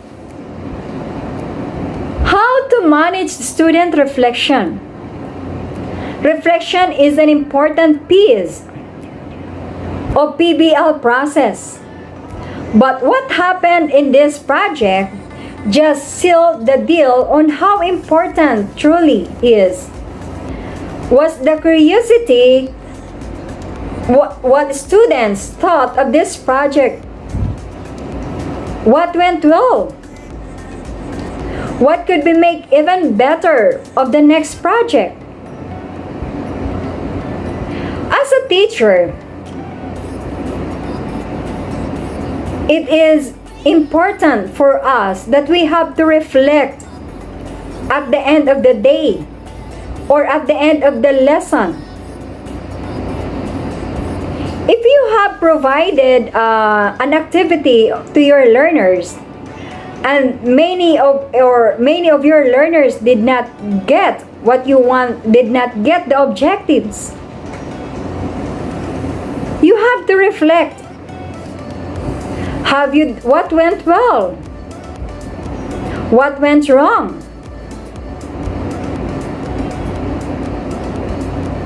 Did the students did not get the objectives? Did not get the instruction? So, having reflection will be an opportunity for you to improve in your daily task. Okay? Likewise, you have to encourage your learners to reflect. In our learning activity sheets, at the end of the activity, at the end of the unit, at the end of every competency, there is always a reflection. Okay? Because you want to hear what is the inner voice of our learners. From there, you can also get feedback if your learners were able to achieve your learning competencies. Okay? So, have a habit of reflection. What was the purpose? In all we do, there should be a purpose. We set up our classroom with purpose. Meetings with purpose. Our PBL projects with purpose. Most students respond in reference in driving questions. We advocated the protection of like the birds, the endangered species with purpose. Although some found purpose to be important for learning and reflected the way we were. Researchers, while they felt the purpose to be, they were to be like scientists and questioning themselves. So what is important is you know your purpose. You know what's the purpose, why you are doing the PBL. So, with purpose, we need to determine how we will reach our end goal. The process for one student was better understanding the elements of PBL, and another students felt the process led them to who they become of this project, which leads them to their favorite question. Who did we become? We want to become better. We want our students to not only grow academically, but we want them to become that they never thought it's possible. While PBL focuses on the content, it also focuses on the giving the ability for a lifelong learners. That's in 21st century skills. We always provide skills that are enduring. We produce lifelong learning for our learners, that they could make use it in the real world, that they could make use it whatever they choose for their life. So it is very important that we always have to train the critical thinking of our learners. What was our takeaways? And this is one of my favorite PBL journey, the takeaways. In my college class, there is no day that I do not ask my students, what are your takeaways for today's lesson? So, it is very important that we have to ask the students what are their takeaways, to let us know that they are that they were able to capture the lesson that we have delivered, and they can also communicate it with us. Okay? So, take time to reflect. As I reflect in this lesson, I become to understand that reflection is critical component of active learning. It could not only occur at the end of the school year, at the end of the project, but throughout the journey. Just like what I have said, and every day, you have to reflect for a betterment. Okay, for you to improve. If you do not reflect, you will not improve. Believe me.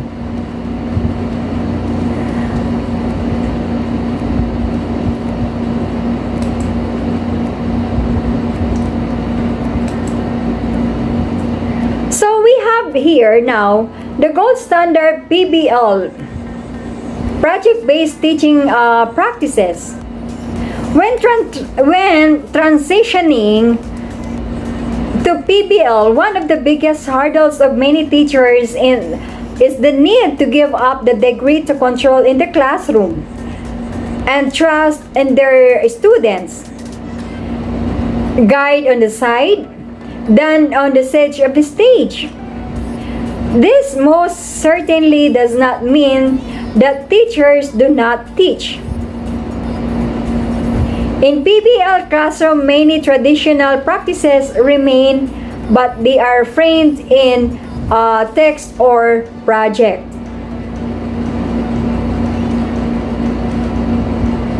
So these are now the 7 project-based teaching practices. The first one is design and plan. Teachers create or adopt a project for the context of the students and plan its implementation for launch to culmination, while allowing for some degree of the students' voice and choice.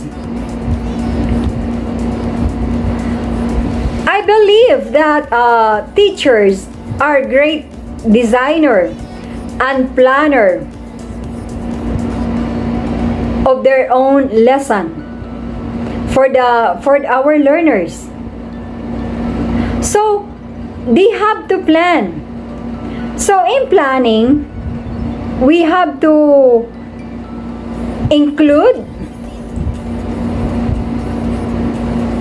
the voice of our learners. We have to include the students' interest.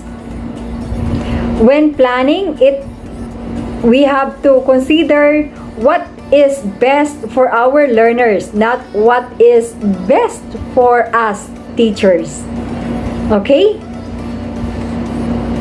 And then align the standards. Teachers use standards to plan the project and make sure it addresses the key knowledge and understanding from subject area to be included.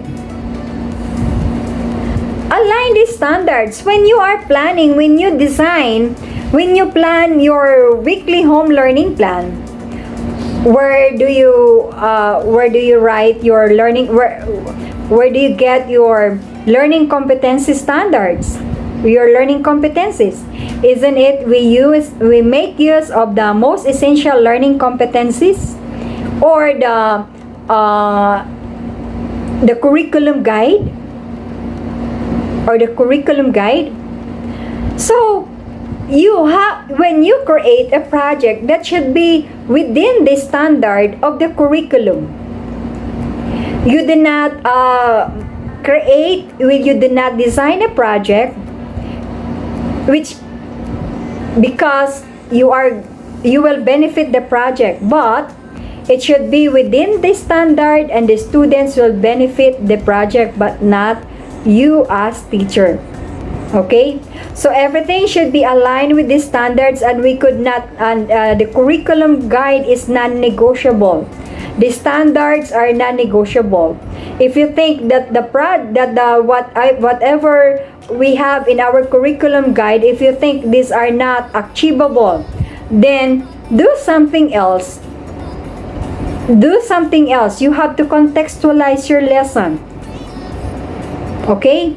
But it's still within the standards. So it is important as a teacher, you do not compromise the standard of our curriculum. Okay? And then build culture. Teachers explicitly and implicitly promote students' independence and growth, open-ended inquiry, team spirit, and attention quality. So when you are going to build the culture, so you be a part of building the culture of excellence, culture of trust.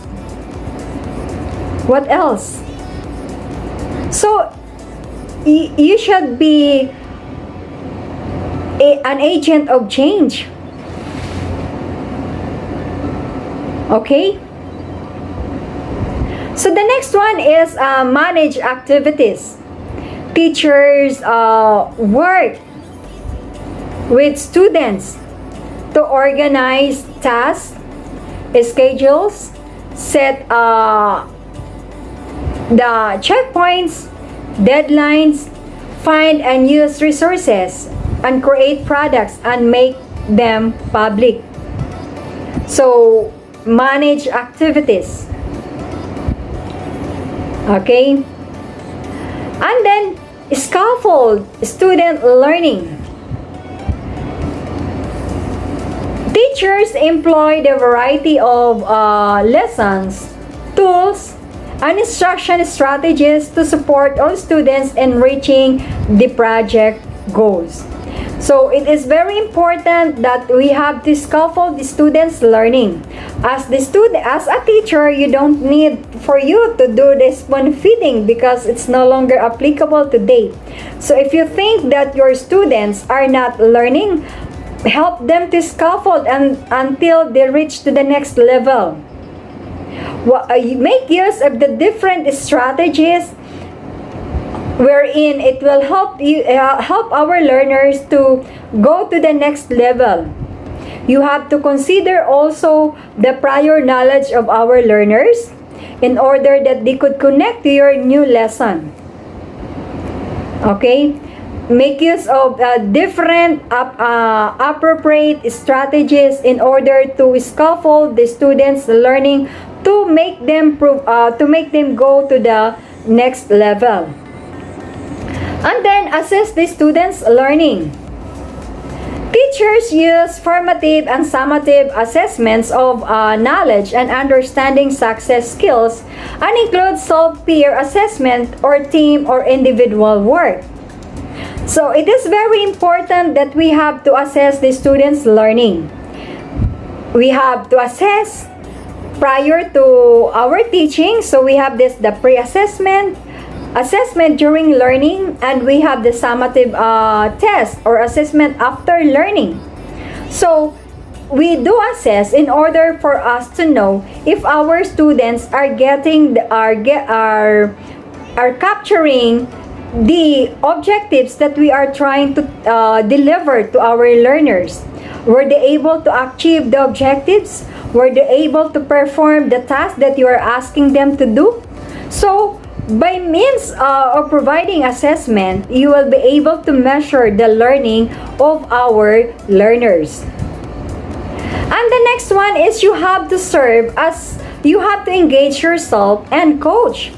Teachers engage in learning and creating alongside the students and identify when they need skill building, redirection, encouragement, and celebration. So as a teachers, you should always be engaged with yourself. If you provide project, do not leave them alone. In this time of pandemic, if you have given projects to our learners, how do you monitor your students? How do you engage yourself? Do something else in order that you have to be connected with your students to let them know or to ensure that your students are performing according to the standard. So be a coach to our learners. Okay? And then I would like to show you the different projects now, which examples which truly made me amazed of the projects when they presented this in online. Okay?